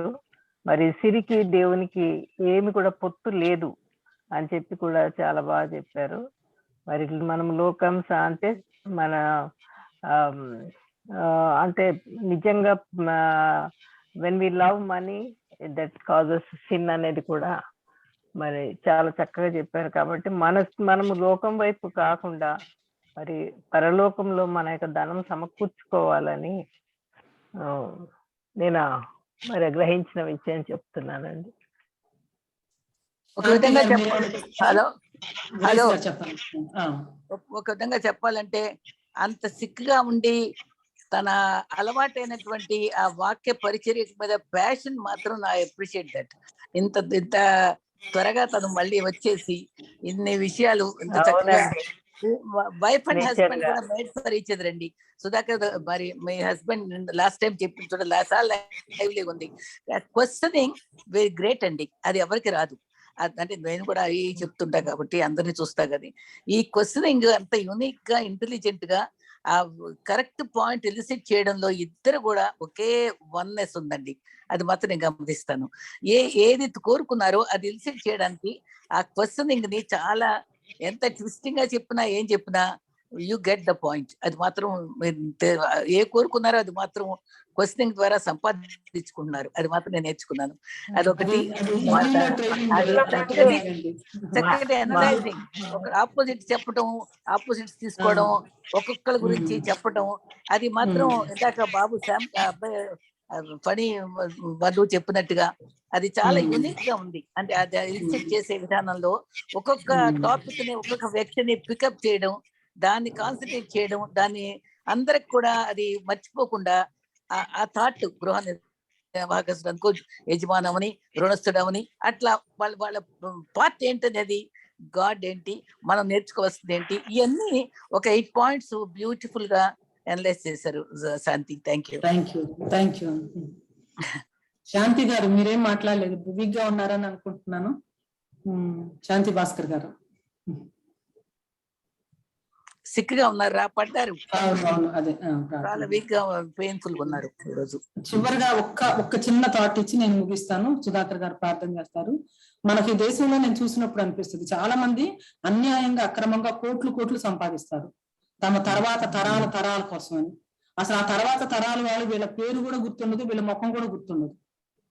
అసలు అంత అక్రమంగా అన్యాయంగా తర్వాత తరాల కోసం వీళ్ళు ఇంత ఆస్తి సమకూరుస్తా ఉంటే, తెలిసినటువంటి సెక్యూర్ ఫ్యూచర్, పరలోకానికి వెళ్తామని తెలుసు, మనం పరలోకంలో ప్రభు సింహాసనం ఎదుట ఉంటామని తెలుసు, ఆయన ఎదుట మనకు బహుమానాలు ఉన్నాయని తెలుసు. మరి పరలోకం కోసం మనం ధనం కూర్చుకోవటానికి ఎందుకు అంత స్లోగా ఉన్నాము? అంత తెలివిగా స్మార్ట్ గా మనం ఎందుకు లేవు? అదే ఆలోచిద్దాం. చివరికి అండి, అది రాజుల సొమ్ము రాళ్ల పాలవుతుందని ఒక సామెత ఉంది, అలాగా అయిపోతుంది. కాబట్టి మనం లోకంలో ధనం సమకూర్చుకోవడానికి ప్రయత్నించాలి. Glad to see you Shanti గారు.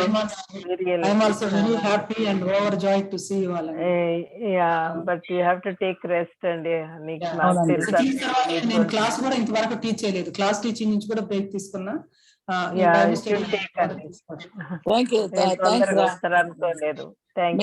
అందరం చాలా ప్రార్థన చేసాం, చాలా వరీ మీకోసం. Thank you so much. మీ అందరి ప్రార్థనలను దేవుడు ఆలకించి, అనేకుల ప్రార్థనలను ఆలకించి, దేవుడు ఇచ్చిన స్వస్థతను బట్టి దేవునికి ఎంతో అవునండి. బిగినింగ్ లో కూడా చెప్పాను, నేను హాస్పిటల్కి వెళ్ళేటప్పుడు మళ్ళీ ఇంటికి వస్తానా లేకపోతే పరలోకం గృహానికి వెళ్తానని ఒక నిమిషం ఆలోచించాను. అయ్యో, మా బైబిల్ స్టడీ ఏమైపోద్ది అని ప్రార్థన చేశాను. మళ్ళీ ఈ ప్లేస్ లో కూర్చొని బైబిల్ స్టడీ చేస్తా ఉంటే నా హృదయం చాలా ఒక రకమైనటువంటి చెప్పలేని ఆనందంతో, కృతజ్ఞతతో నిండిపోయింది. మా ప్రేయర్ సెల్స్ లో కూడా మేము పర్సనల్ గా చేసామమ్మా అందరూ. అవునండి, ఏదో కానీ దేవుడు అయితే ప్రార్థన విన్నాడు. ఏంటంటే చాలా ట్రిక్కీగా ఉందన్నమాట సిచ్యుయేషన్, ఏమి పెద్ద అంటలేదు. హాస్పిటల్కి వెళ్ళటం, ఒక్కొక్కసారి సీరియస్ అవటం అసలు అర్థం కాకుండా జరుగుతుంది. అందుకని కొంచెం నేను ఐ వాస్ కన్సర్న్డ్ అనమాట. అది బట్ ఏదేమైనా దేవుడు కనికరం కలిగిన దేవుడు, గొప్ప దేవుడు. మీ హస్బెండ్ కూడా చాలా క్లియర్ గా చెప్పారు మీ కండిషన్ బాగా మాకు.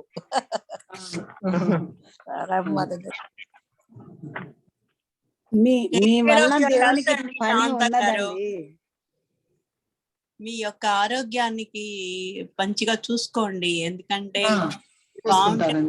కూడా బాగుంటుంది. చూసుకుంటాను. ఓకే, ప్రార్థన చేస్తారు. సుధాకర్ గారు ప్రార్థన చేస్తారు.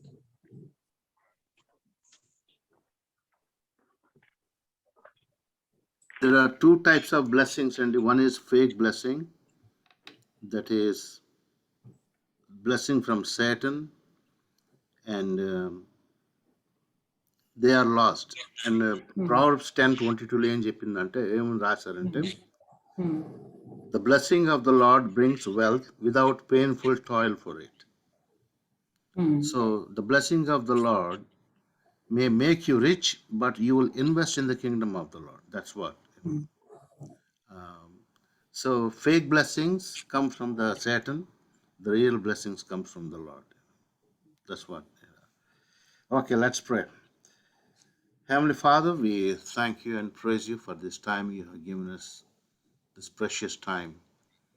And it's your appointed time for all of us to participate in this Bible study and the discussion. And thank you for opening our eyes in so many aspects. First, we commit Sister Santa into thy hands. Lord, you have touched her, healed her, and that means there are so many people who lost their lives, but you have a purpose for the sister to continue to use her mightily in thy name. That we can see, O Lord Jesus. So all the glory belong to thee, as so many Yes, Lord. people prayed for our sister, and you have answered that prayer by saying, yes, I'm going to use Sister Santa more and more. So we thank you for thy healing touch and healing her completely. We also pray for Brother Sudhakar and Shamiel also. We thank you for being with them and giving them grace and encouragement during this time, O Lord Jesus. Yes, we all go through tough times, O Lord Jesus. Our faith is being tested when we go through our tough times. As James said, that when we fall into diverse temptations, rejoice. So that's what we can see from the testimony of Sister Santa. So we thank you and praise you for that wonderful testimony. Thank you for giving her strength to now sit there and getting up early, even preparing for this lesson, O Lord. We thank you for the grace you have given her, the strength and the desire and love to teach. So we thank and praise you for those characteristics and hard work, O Lord Jesus. Lord, we pray that now, as you have spoken through thy word, Lord, help us to be good stewards, that whatever you have entrusted us in this world, the ministry, or using our talents, investing our money, our time, and everything, O Lord Jesus, help us to be responsible, help us to be honest, and help us not to fall into those temptations, loving of money. As it is written, the root cause of all evil is that loving of the money, not the money. But you have blessed us immensely. When we compare ourselves to billions of people, we are so much blessed in every aspect, O Lord Jesus. So help us to be always grateful and thankful by serving you, as we are talking about the heaven. Yes, Lord Jesus, if we are going to heaven, help us to take somebody else with us. That's our responsibility. So help us to be a good stewards, a responsible stewards, faithful stewards, and honest stewards, O Lord Jesus, so that we can do mighty things here while we are on this earth, and will be mighty witness unto thee. And even, O Lord, forgive us our sins, O Lord Jesus, my sins, our sins, O Lord Jesus. Help us to present our bodies holy and acceptable unto thee. Lord, we thank you and praise you for thy manifold blessings, but at the same time, help us to focus on you, O Lord Jesus. So many distractions, so many preachers trying to deceive. We don't look at those people, O Lord. We want to look at you and focus on you and move on with our lives, serving you and be faithful.